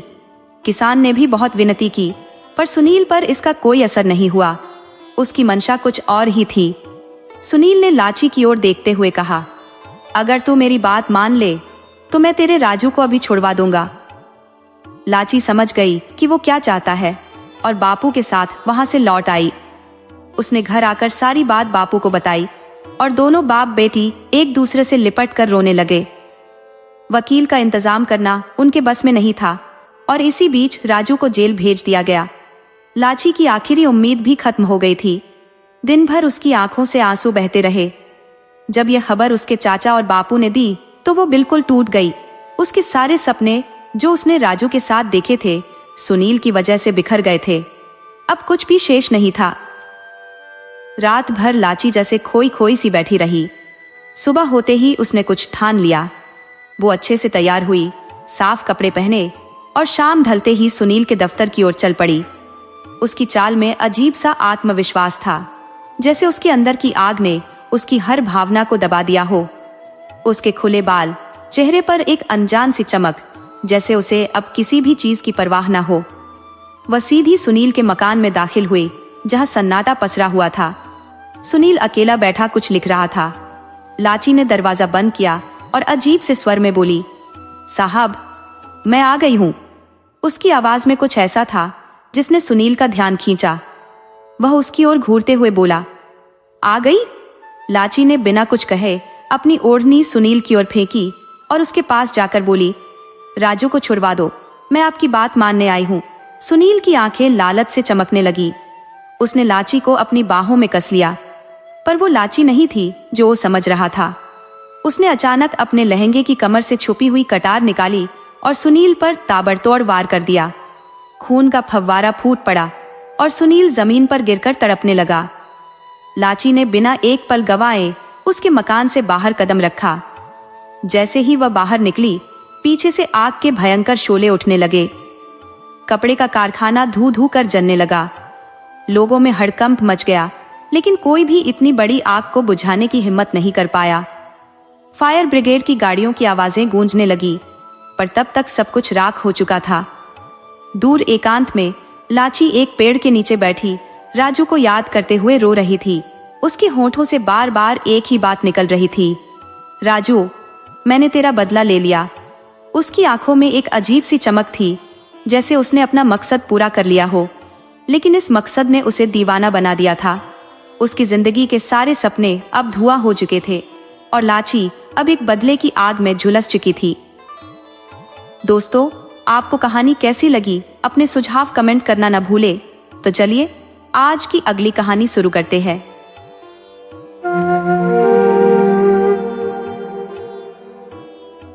शिवचरण अपनी पत्नी पार्वती के संग चंदनपुर गांव में निवास करता था। पार्वती का प्रसव काल समीप आ चुका था। प्रसव के समय पार्वती ने एक कन्या को जन्म दिया, जो अत्यंत सरलता से जन्मी, इसीलिए उसका नाम सरला रखा गया। सरला का स्वभाव भी नाम के अनुरूप था। वह सरलता से बड़ी हो गई।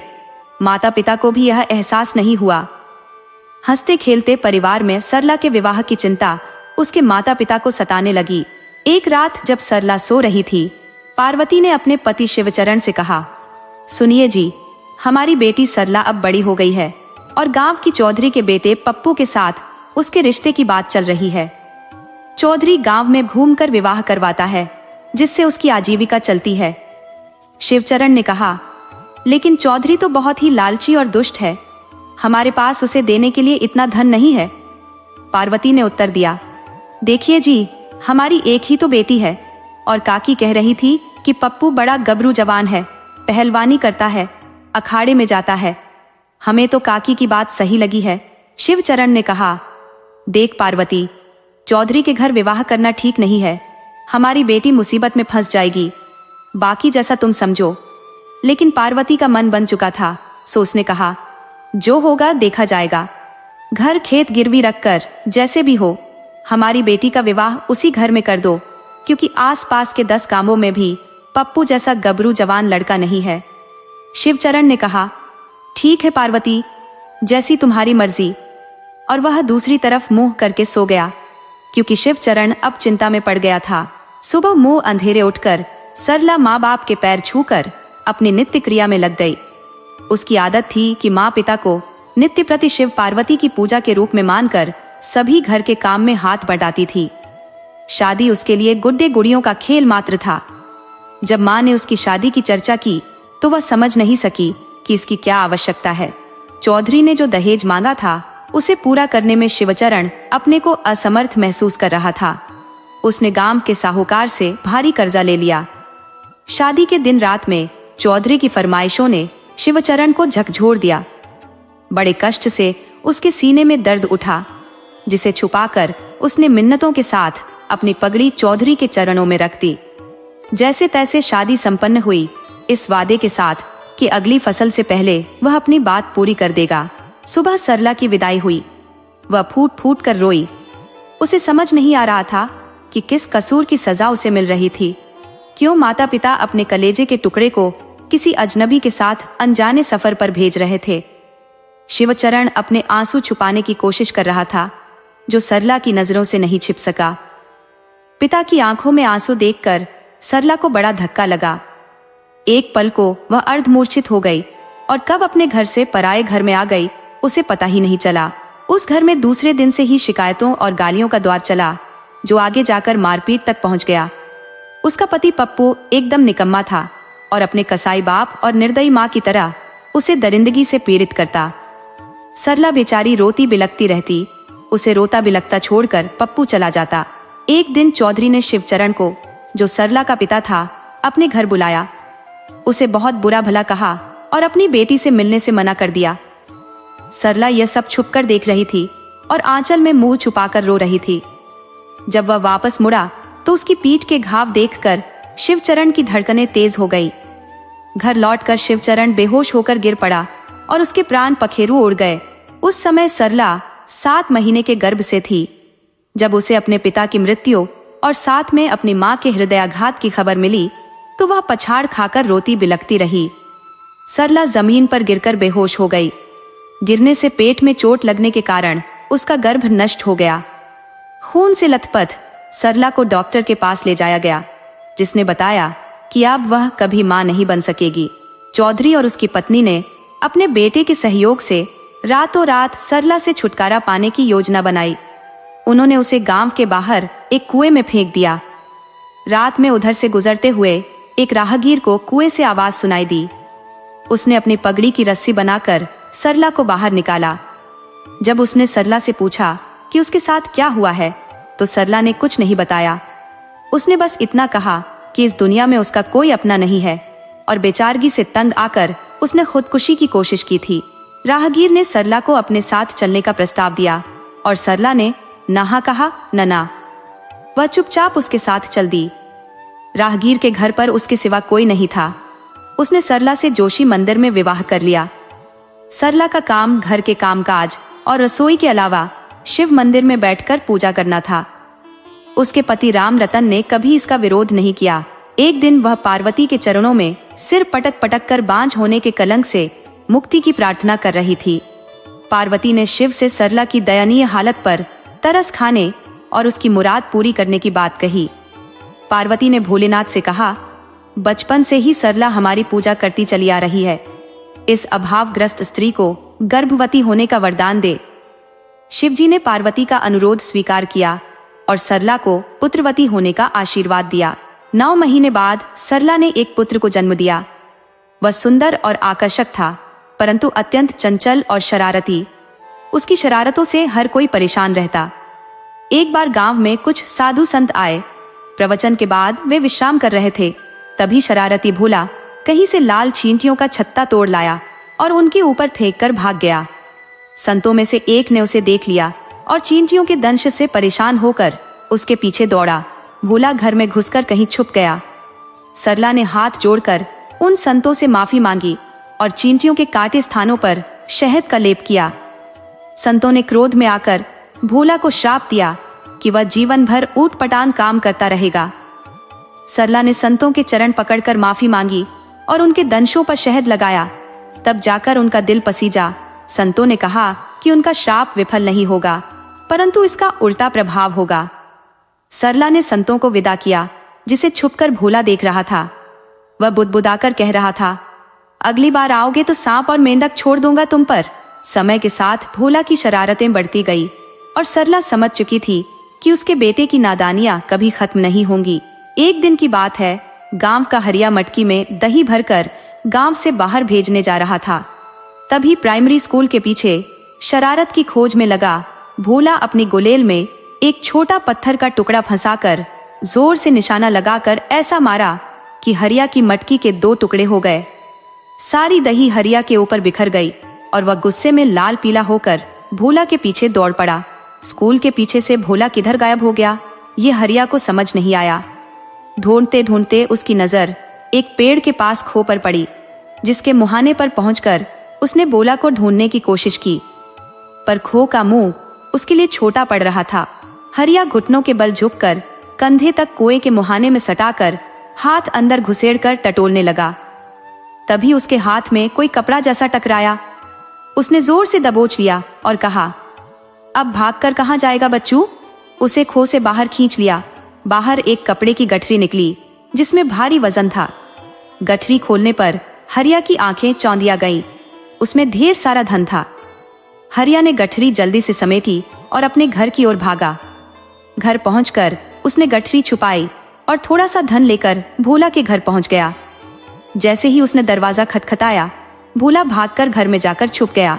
हरिया ने सोचा, अब जमकर उसकी शिकायत करूंगा और पूरी मटकी की दही का पैसा उसकी माँ से वसूल करूंगा। सरला की आवाज सुनकर हरिया बाहर निकली और बोली, हरिया काका, क्या हुआ? हरिया ने कहा, सरला बहू, आज भोला की वजह से मेरा बड़ा फायदा हो गया। उसकी छोटी सी शरारत से मैं निहाल हो गया, इसलिए थोड़ा सा धन तुम्हें देने आया था। सरला ने कहा, अरे काका, इसकी क्या जरूरत थी? वह तो शरारती है। आपके कुछ काम आया, यही मेरे लिए बहुत बड़ी बात है। हरिया बोला, नहीं बिटिया, इसे रख लो। कहते हुए हरिया ने थोड़ा सा धन सरला के हाथ पर रख दिया और वापस चला गया। भोला मन ही मन बड़बड़ाने लगा, जरूर इस चाचा को कोई धन का भंडार मिला होगा और मुट्ठी भर देने चला आया हमारे घर। अब की बार तो इस बूढ़े का सिर फोड़ दूंगा, तब इसकी अक्ल ठिकाने आएगी। सरला अब आंगन से होती हुई रसोई में चली गई और भोला कमर में गुलेल खोसे हुए फिर एक नई शरारत के लिए निकल गया। शाम होने को आई और भोला को कोई जबरदस्त शरारत नहीं सूझ रही थी। तभी एक घर की खुली खिड़की देखकर वह वहां घुसने की सोचने लगा। उसने 8 ईंटें लगाकर उनके ऊपर चढ़कर खिड़की से अंदर घुस गया। चारों तरफ अंधेरा था। लाइट कहाँ है, इसका पता उसे नहीं था। कुछ देर तक अंधेरे में टटोलते हुए भोला देखने की कोशिश करता रहा। तभी उसे दरवाजे की कुंडी खड़काने की आवाज सुनाई दी। उसे लगा कि मकान का मालिक घर आ गया है। वह एक बोरी के पीछे छिप गया। अचानक कमरे में ट्यूबलाइट जल गई और वह और भीतर दुबक गया। चोरी के पीछे तभी एक युवक ने कहा, यार पकड़ू, थक गया पूरा शरीर। आज सेठ करोड़ीमल की निगरानी में था, लेकिन आज बहुत रोकड़ा और सोना सेठ की तिजोरी में आया है। दूसरे युवक ने कहा, हाँ यार, भोर होने से पहले ही करोड़ीमल के घर में सेंध लगानी है और उसकी तिजोरी पर हाथ साफ करना है। फिर हम कल शहर निकल जाएंगे और किसी को कानो कान खबर नहीं होगी। भोला मन ही मन बड़बड़ाने लगा, अरे मस्तंडो, कानो कान क्या? अब तो तुम्हारी आंखों आंखों भी खबर हो गई है। तुम हाथ मार के लाओ और मैं लेकर चंपत हो जाऊंगा, तब देखना तुम्हें खबर होती है या नहीं। कमरे में फिर से अंधेरा हो गया। उनके जाते ही भोला खिड़की से नीचे सरक गया और 9-2-11 हो गया। घर पहुंचकर उसने जल्दी जल्दी सब काम निपटाया, खा पीकर बिस्तर पर पड़ा और सोने का बहाना करने लगा।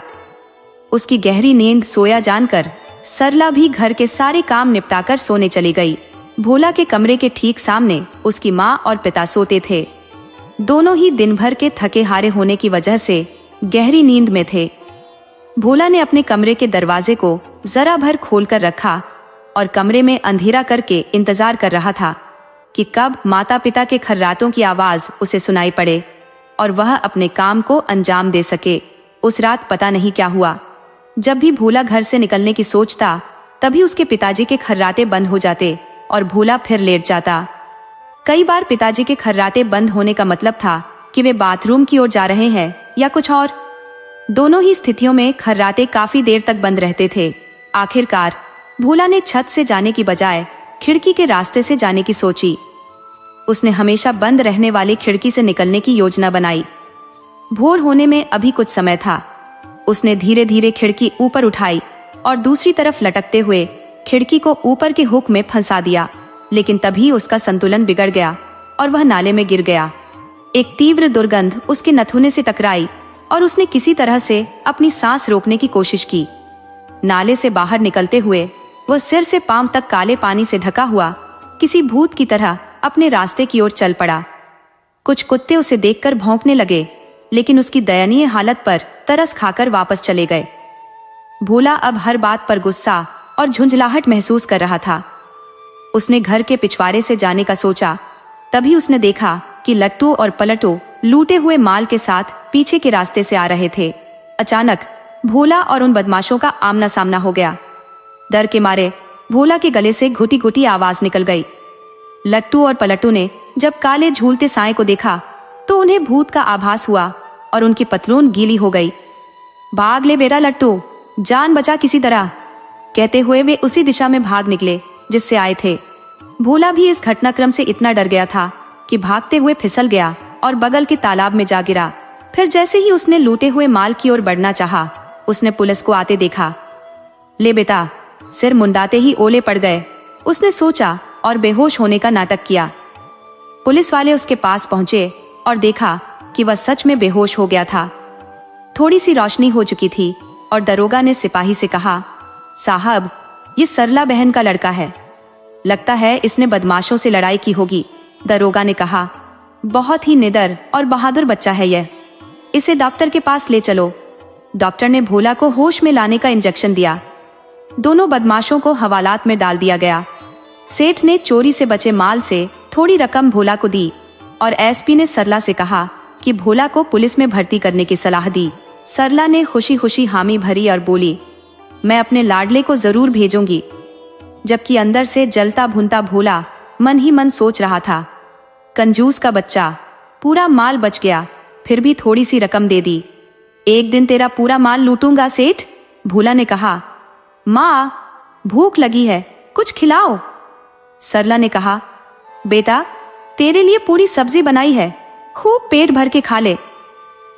खाना खाने के बाद भोला एक नए विचार में खो गया। सरला तो अपने बेटे को पुलिस में देखकर मन ही मन बहुत खुश थी। सोच रही थी कि उसका बेटा एक दिन बड़ा अफसर बनेगा। यदि भोला पुलिस में आ गया तो वह चालाकी से गांव वालों को एक एक करके लूटेगा। भोला मन में योजना बना रहा था कि कैसे वह खूब सारा पैसा कमाएगा और अपनी माँ को बहुत सुखी रखेगा। इन विचारों में खोए खोए भोला को नींद आ गई। दूसरे दिन भोला नई शरारतों के मंसूबे बनाते हुए तैयार हुआ और बाहर निकलने ही वाला था कि उसकी माँ सरला ने उसे पकड़ लिया। तू अकेला नहीं जाएगा, मैं भी तेरे साथ चलूंगी, उसने कहा। भोला सोच रहा था कि आज वह गांव के मुखिया की बेटी की लंबी चोटियों को काट डालेगा, इसलिए उसने जेब में एक तेज धार वाला चाकू रखा था और अपनी सुगनी भी साथ ली थी। सुगनी इतनी तेज थी कि उसकी सुंगाई से लोग छींकते छींकते बेहोश हो जाते थे। सरला ने उसका हाथ खींचकर उसे थाने की ओर चलने को मजबूर किया। थाने में आज कुछ ज्यादा ही गहमागहमी थी। बाहर के कई अधिकारी भी आए हुए थे। सरला और भोला को बाहर बैठाया गया। भोला की नजर बार बार एक जालीदार पुलिस वैन की ओर जा रही थी, जिसमें एक बड़े बड़े घुंघराले बाल और काली दाढ़ी वाला डाकू बंद था। वह बार बार भोला को इशारा कर रहा था। भोला ने अपनी उत्सुकता को नहीं रोक पाया और उठकर टहलने लगा। जब उसकी नजर डाकू से मिली तो उसके शरीर में झुरझुरी दौड़ गई। डाकू ने भारी आवाज में पूछा, लड़के, तेरा नाम क्या है और तू कौन है? भोला ने डरते हुए जवाब दिया कि उसका नाम भोला है और वह पास के गांव का निवासी है, सरला का बेटा है। उसने अपनी जेब से कैंची निकाली और डाकू को थमा दी। कुछ देर बाद एक सिपाही और हवलदार वैन की तरफ आए। तब तक डाकू ने कैंची से अपनी रस्सियां काट ली थी। जैसे ही सिपाही ने दरवाजा खोला, डाकू ने उस पर हमला कर दिया। हवलदार को संभलने का मौका भी नहीं मिला और डाकू ने सिपाही की बंदूक से गोली चला दी। गोली की आवाज सुनकर सभी पुलिस वाले और अधिकारी बाहर आ गए। सबने बंदूकें तान दी, लेकिन तब तक डाकू ने माहौल को अपने पक्ष में कर लिया था। भोला ने अपनी माँ को डाकू के शिकंजे में देखा। उसकी गर्दन पर कैंची की नोक थी। पुलिस अधिकारी डाकू से आत्मसमर्पण करने को कह रहे थे, लेकिन डाकू सरला की गर्दन पर कैंची की नोक चुभाकर धमकी दे रहा था कि अगर किसी ने कुछ किया तो वह उसे मार डालेगा। अब भोला को अपने किए पर अत्यधिक खेद हो रहा था और साथ ही आक्रोश भी। अचानक उसका हाथ उसकी पैंट की जेब में रखी सुगनी से टकराया और जैसे उसके मस्तिष्क में एक बिजली कौंध गई। उसने सुगनी डाकू की नाक पर छिड़क दी। डाकू भोला को अपना सहायक मानकर निश्चिंत था और अचानक सुगनी का छिड़काव होते ही वह जोर जोर से छींकने लगा। तब तक डाकू की पकड़ ढीली होने लगी और कैंची उसके हाथ से गिर गई। सरला झट से अपने को छुड़ाकर भोला के पास पहुंच गई। उसकी माँ बेहोश हो चुकी थी। छींकता हुआ बलशाली डाकू भी बेहोश होकर ढेर हो गया था।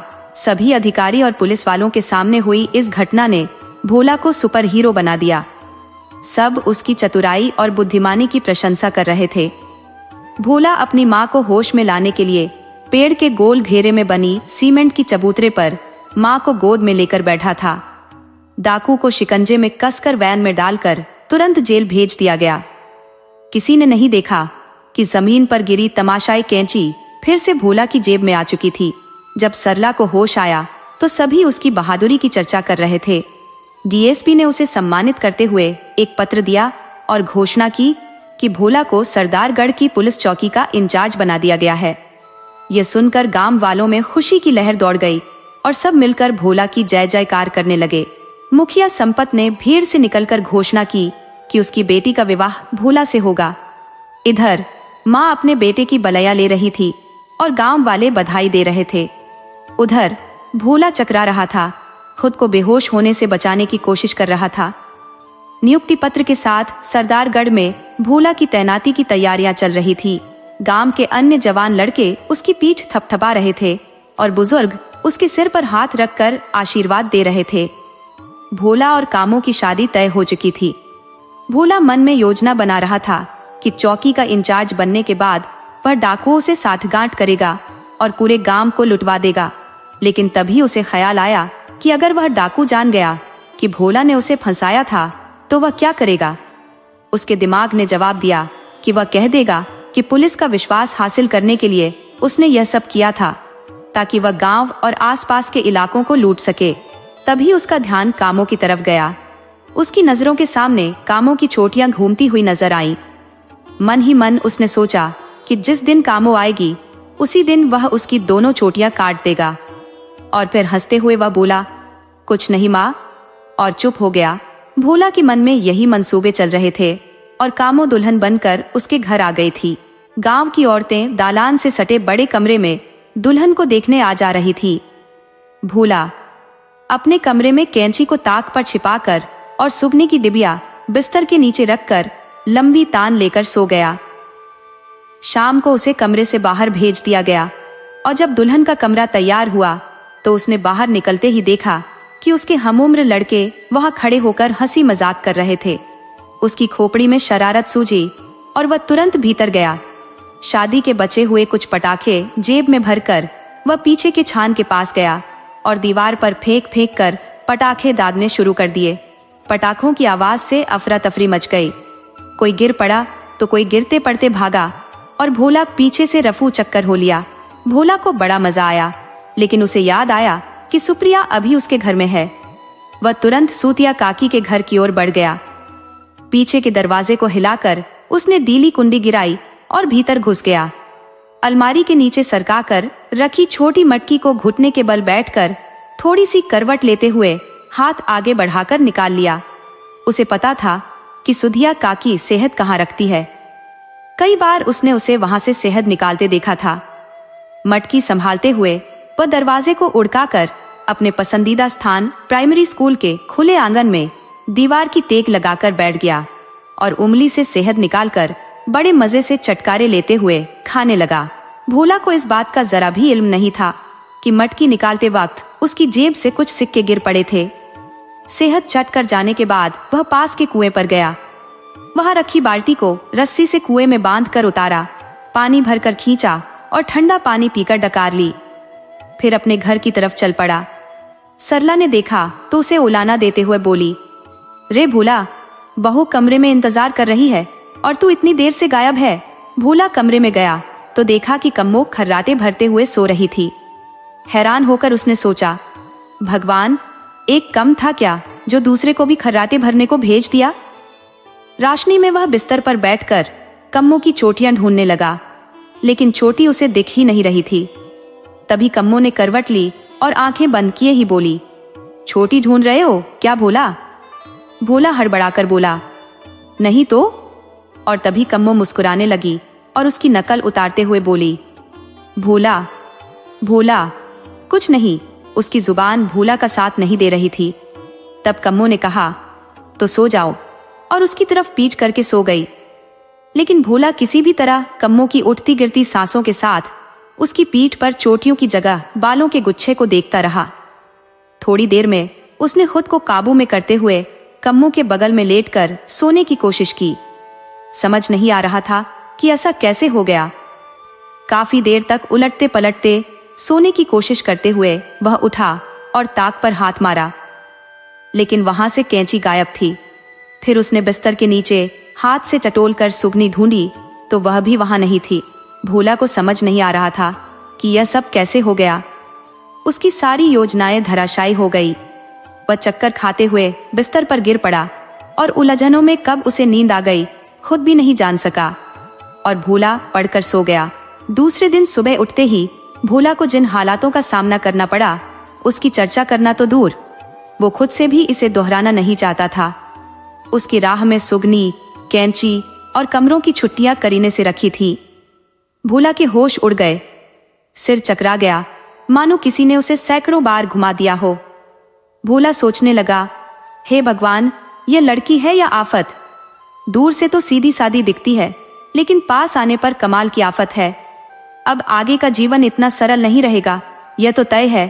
अब वह सोचने लगा कि गलियों में निकलने से, मौसमों का सामना करने से कोई फायदा नहीं। तभी कम्मो अचानक सामने आ गई। भोला चौंक उठा, उसकी तौलिया कमर से छूटकर गिर गई और वह शर्मिंदा हो गया। कम्मो हंसते हुए बोली, भोला, तुम तो बेशरम हो, और वहां से चली गई। भोला ने तुरंत तौलिया लपेटी और दिल को काबू में करने की कोशिश की। उसने तय किया कि आज ही अपनी ड्यूटी ज्वाइन करेगा। सुबह की पेट पूजा के बाद भोला ने माँ से जाने की बात कही। माँ ने आंगन में काम करते हुए मुस्कुराते हुए कहा, ठीक है बेटा। लेकिन उनकी मुस्कान में कुछ छिपा हुआ था जो भोला समझ नहीं सका। रात में उसने सारी तैयारी कर ली और पेपर वगैरह सब रख लिया। कम्मो ने यह सब देखा लेकिन कुछ नहीं कहा। भोला के अंदर हंसी का फव्वारा फूट रहा था। वह सोच रहा था कि यह बेवकूफ मुझसे चालाक बनने की कोशिश कर रही थी। सुबह पुलिस की जिप्सी उसे लेने आई। वह कम्मो का सामना किए बिना निकल जाना चाहता था, इसलिए भोर में ही थाने से गाड़ी मंगवा ली थी। उसने जल्दी से माँ के पांव छुए और जिप्सी की ओर बढ़ गया। पुलिस वाले ने उसे सैल्यूट मारा, जिसे नजरअंदाज करते हुए वह जिप्सी में बैठ गया। उसने अभी ठीक से कमर टिकाई भी नहीं थी कि सामने कम्मो को बैठा देखकर उछल पड़ा, जैसे उसे बिच्छू ने डंक मार दिया हो। कम्मो हंसते हुए बोली, भोला, तुम? जी हाँ, हम। और पीछे से दोनों छोटी आगे हाथों में लिए नाचने लगी। भोला भौचक रह गया। वह खुद को संभाल नहीं सका और कम्मो की गोद में जा गिरा। कम्मो ने उसे थाम लिया और धीरे से बोली, संभल के वीरू, भोला को काटो तो खून नहीं। वह एक कोने में सिमट कर बैठ गया। पुलिस की जिप्सी सरदारगढ़ के इलाके में प्रवेश कर चुकी थी। चारों तरफ गिराने का साम्राज्य था। दूर दूर तक खेत और एकाध झोपड़ियां थी। जिप्सी रुकी और सिपाहियों ने उसके सामान सहित कम्मो को चौकी के एक कमरे में पहुंचा दिया। भोला अकेले टहलते हुए आसपास का निरीक्षण करने चला गया। ग्रामीणों का एक झुंड माला और मिठाई लिए चौकी पर पहुंच गया था, 2 लाख के स्वागत सत्कार के लिए। भोला ने ऊंची आवाज में कहा, अब डाकू मेरे रहते इस गांव में कभी नहीं आएंगे। मैं रोज रात में पहाड़ों पर अकेला निकलूंगा। तुम सभी निश्चिंत होकर घरों में सोना। सभी गांव वाले खुशी से ताली बजाने लगे, फिर एक दूसरे का अभिवादन करके विदा हो गए। वह जानता था कि डाकुओं को सूचना भेज दी गई है। यह खबर खौफनाक डाकू तक जरूर पहुंचेगी और उसका रास्ता साफ हो जाएगा। चौकी के भीतर जाते ही वह चौंक गया। एक पुराना कमरा अब स्वच्छ और सुशोभित लग रहा था। कम्मो काम में व्यस्त थी। वह उसके पास गया और बोला, कम्मो, तुम्हें यहाँ आने की क्या आवश्यकता थी? कम्मो ने उत्तर दिया, मैं आपकी सहायता के लिए यहाँ हूँ। रसोई और अन्य कार्यों में मदद करूंगी। मदद? किस प्रकार की मदद? भोला ने पूछा। कम्मो ने आत्मविश्वास से कहा, हर प्रकार की। डाकुओं से लड़ने में आपकी मदद करूंगी। डाकुओं से लड़ोगी? क्या तुम रानी लक्ष्मीबाई हो जो तलवार लेकर उन पर टूट पड़ोगी? भोला ने व्यंग्य किया। हाँ, यदि जरूरत पड़ी तो, कम्मो ने साहसपूर्वक कहा। भोला ने सिर हिलाते हुए सोचा, यह या तो मेरी योजना का सत्यानाश कर देगी या मुझे बहुत बड़ी सफलता दिलाएगी। मुझे ऐसा कदम उठाना पड़ेगा जिससे किसी को खबर ना हो और मैं गांव वालों का कीमती सामान पहले ही सुरक्षित कर लूं। रात में वह गांव की टोह लेने निकला। अंधेरा धीरे धीरे फैल रहा था। वह गांव वालों को और डाकुओं के मुखबिर को दिखाने के लिए घूमता रहा। अचानक एक झाड़ी से एक सफेद परछाई सामने आई, जिसने अपना चेहरा ढका हुआ था। उसके हाथ में एक पोटली थी। उसने कहा, थाने में हमारे आदमी की मदद का इनाम। और खौफनाक सरदार ने पूछा कि यह हमारी मदद कब और कैसे करोगे? उसकी साहस और सूचना की विश्वसनीयता को देखकर वह चकित हुआ और बोला, जिस दिन लाल झंडा चौकी पर लगेगा पूरे गांव को लूट लेना, मेरा हिस्सा सीधे मुझे देना, कहकर वह आगे बढ़ गया। योजना का प्रथम चरण पूरा हो चुका था। अब कुछ दिनों तक गांव वालों का विश्वास जीतकर फिर अपने मंसूबों को पूरा करेगा। ये सोचते हुए वह चौकी में प्रवेश कर गया और कुर्सी पर देर हो गया। अगले दिन से सब पहले की तरह चलने लगा। एक दिन भोला ने गांव वालों को सूचित करना शुरू किया कि डाकू खौफनाक कल गांव पर हमला करने वाला है और उन्हें अपने कीमती सामान को गांव के पास की पहाड़ी की एक गुफा में छुपाने का निर्देश दिया। भोला ने सोचा था कि लाल झंडा फहराकर वह गांव वालों को बेहोश करके कीमती माल लूटकर भाग जाएगा और आरोप डाकुओं पर लगा देगा। उसने कम्मो को घर छोड़ने का बहाना बनाया और सारा माल छुपाकर वापस आ गया। सारे गांव वाले अपना कीमती गहना, जेवरात और सामान लेकर गुफा में पहुंच गए।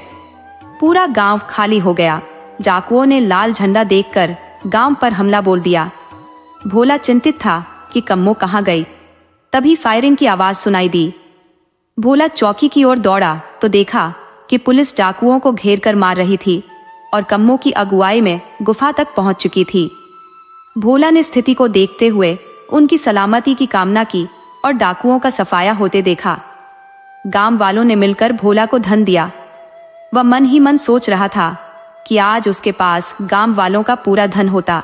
कम्मो उसकी योजनाओं को सफल बना रही थी क्योंकि वह भोला की आदत जानती थी कि वह सोते हुए बड़बड़ाता था।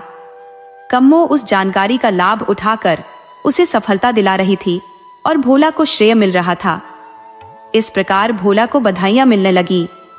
वह एक अच्छा पुलिस अफसर माना जाने लगा, लेकिन वह अपनी मनमानी कभी नहीं कर सका। कम्मो उसकी जीवन संगिनी बन गई थी। दोस्तों, आपको कहानी कैसी लगी? अपने सुझाव कमेंट करना न भूले।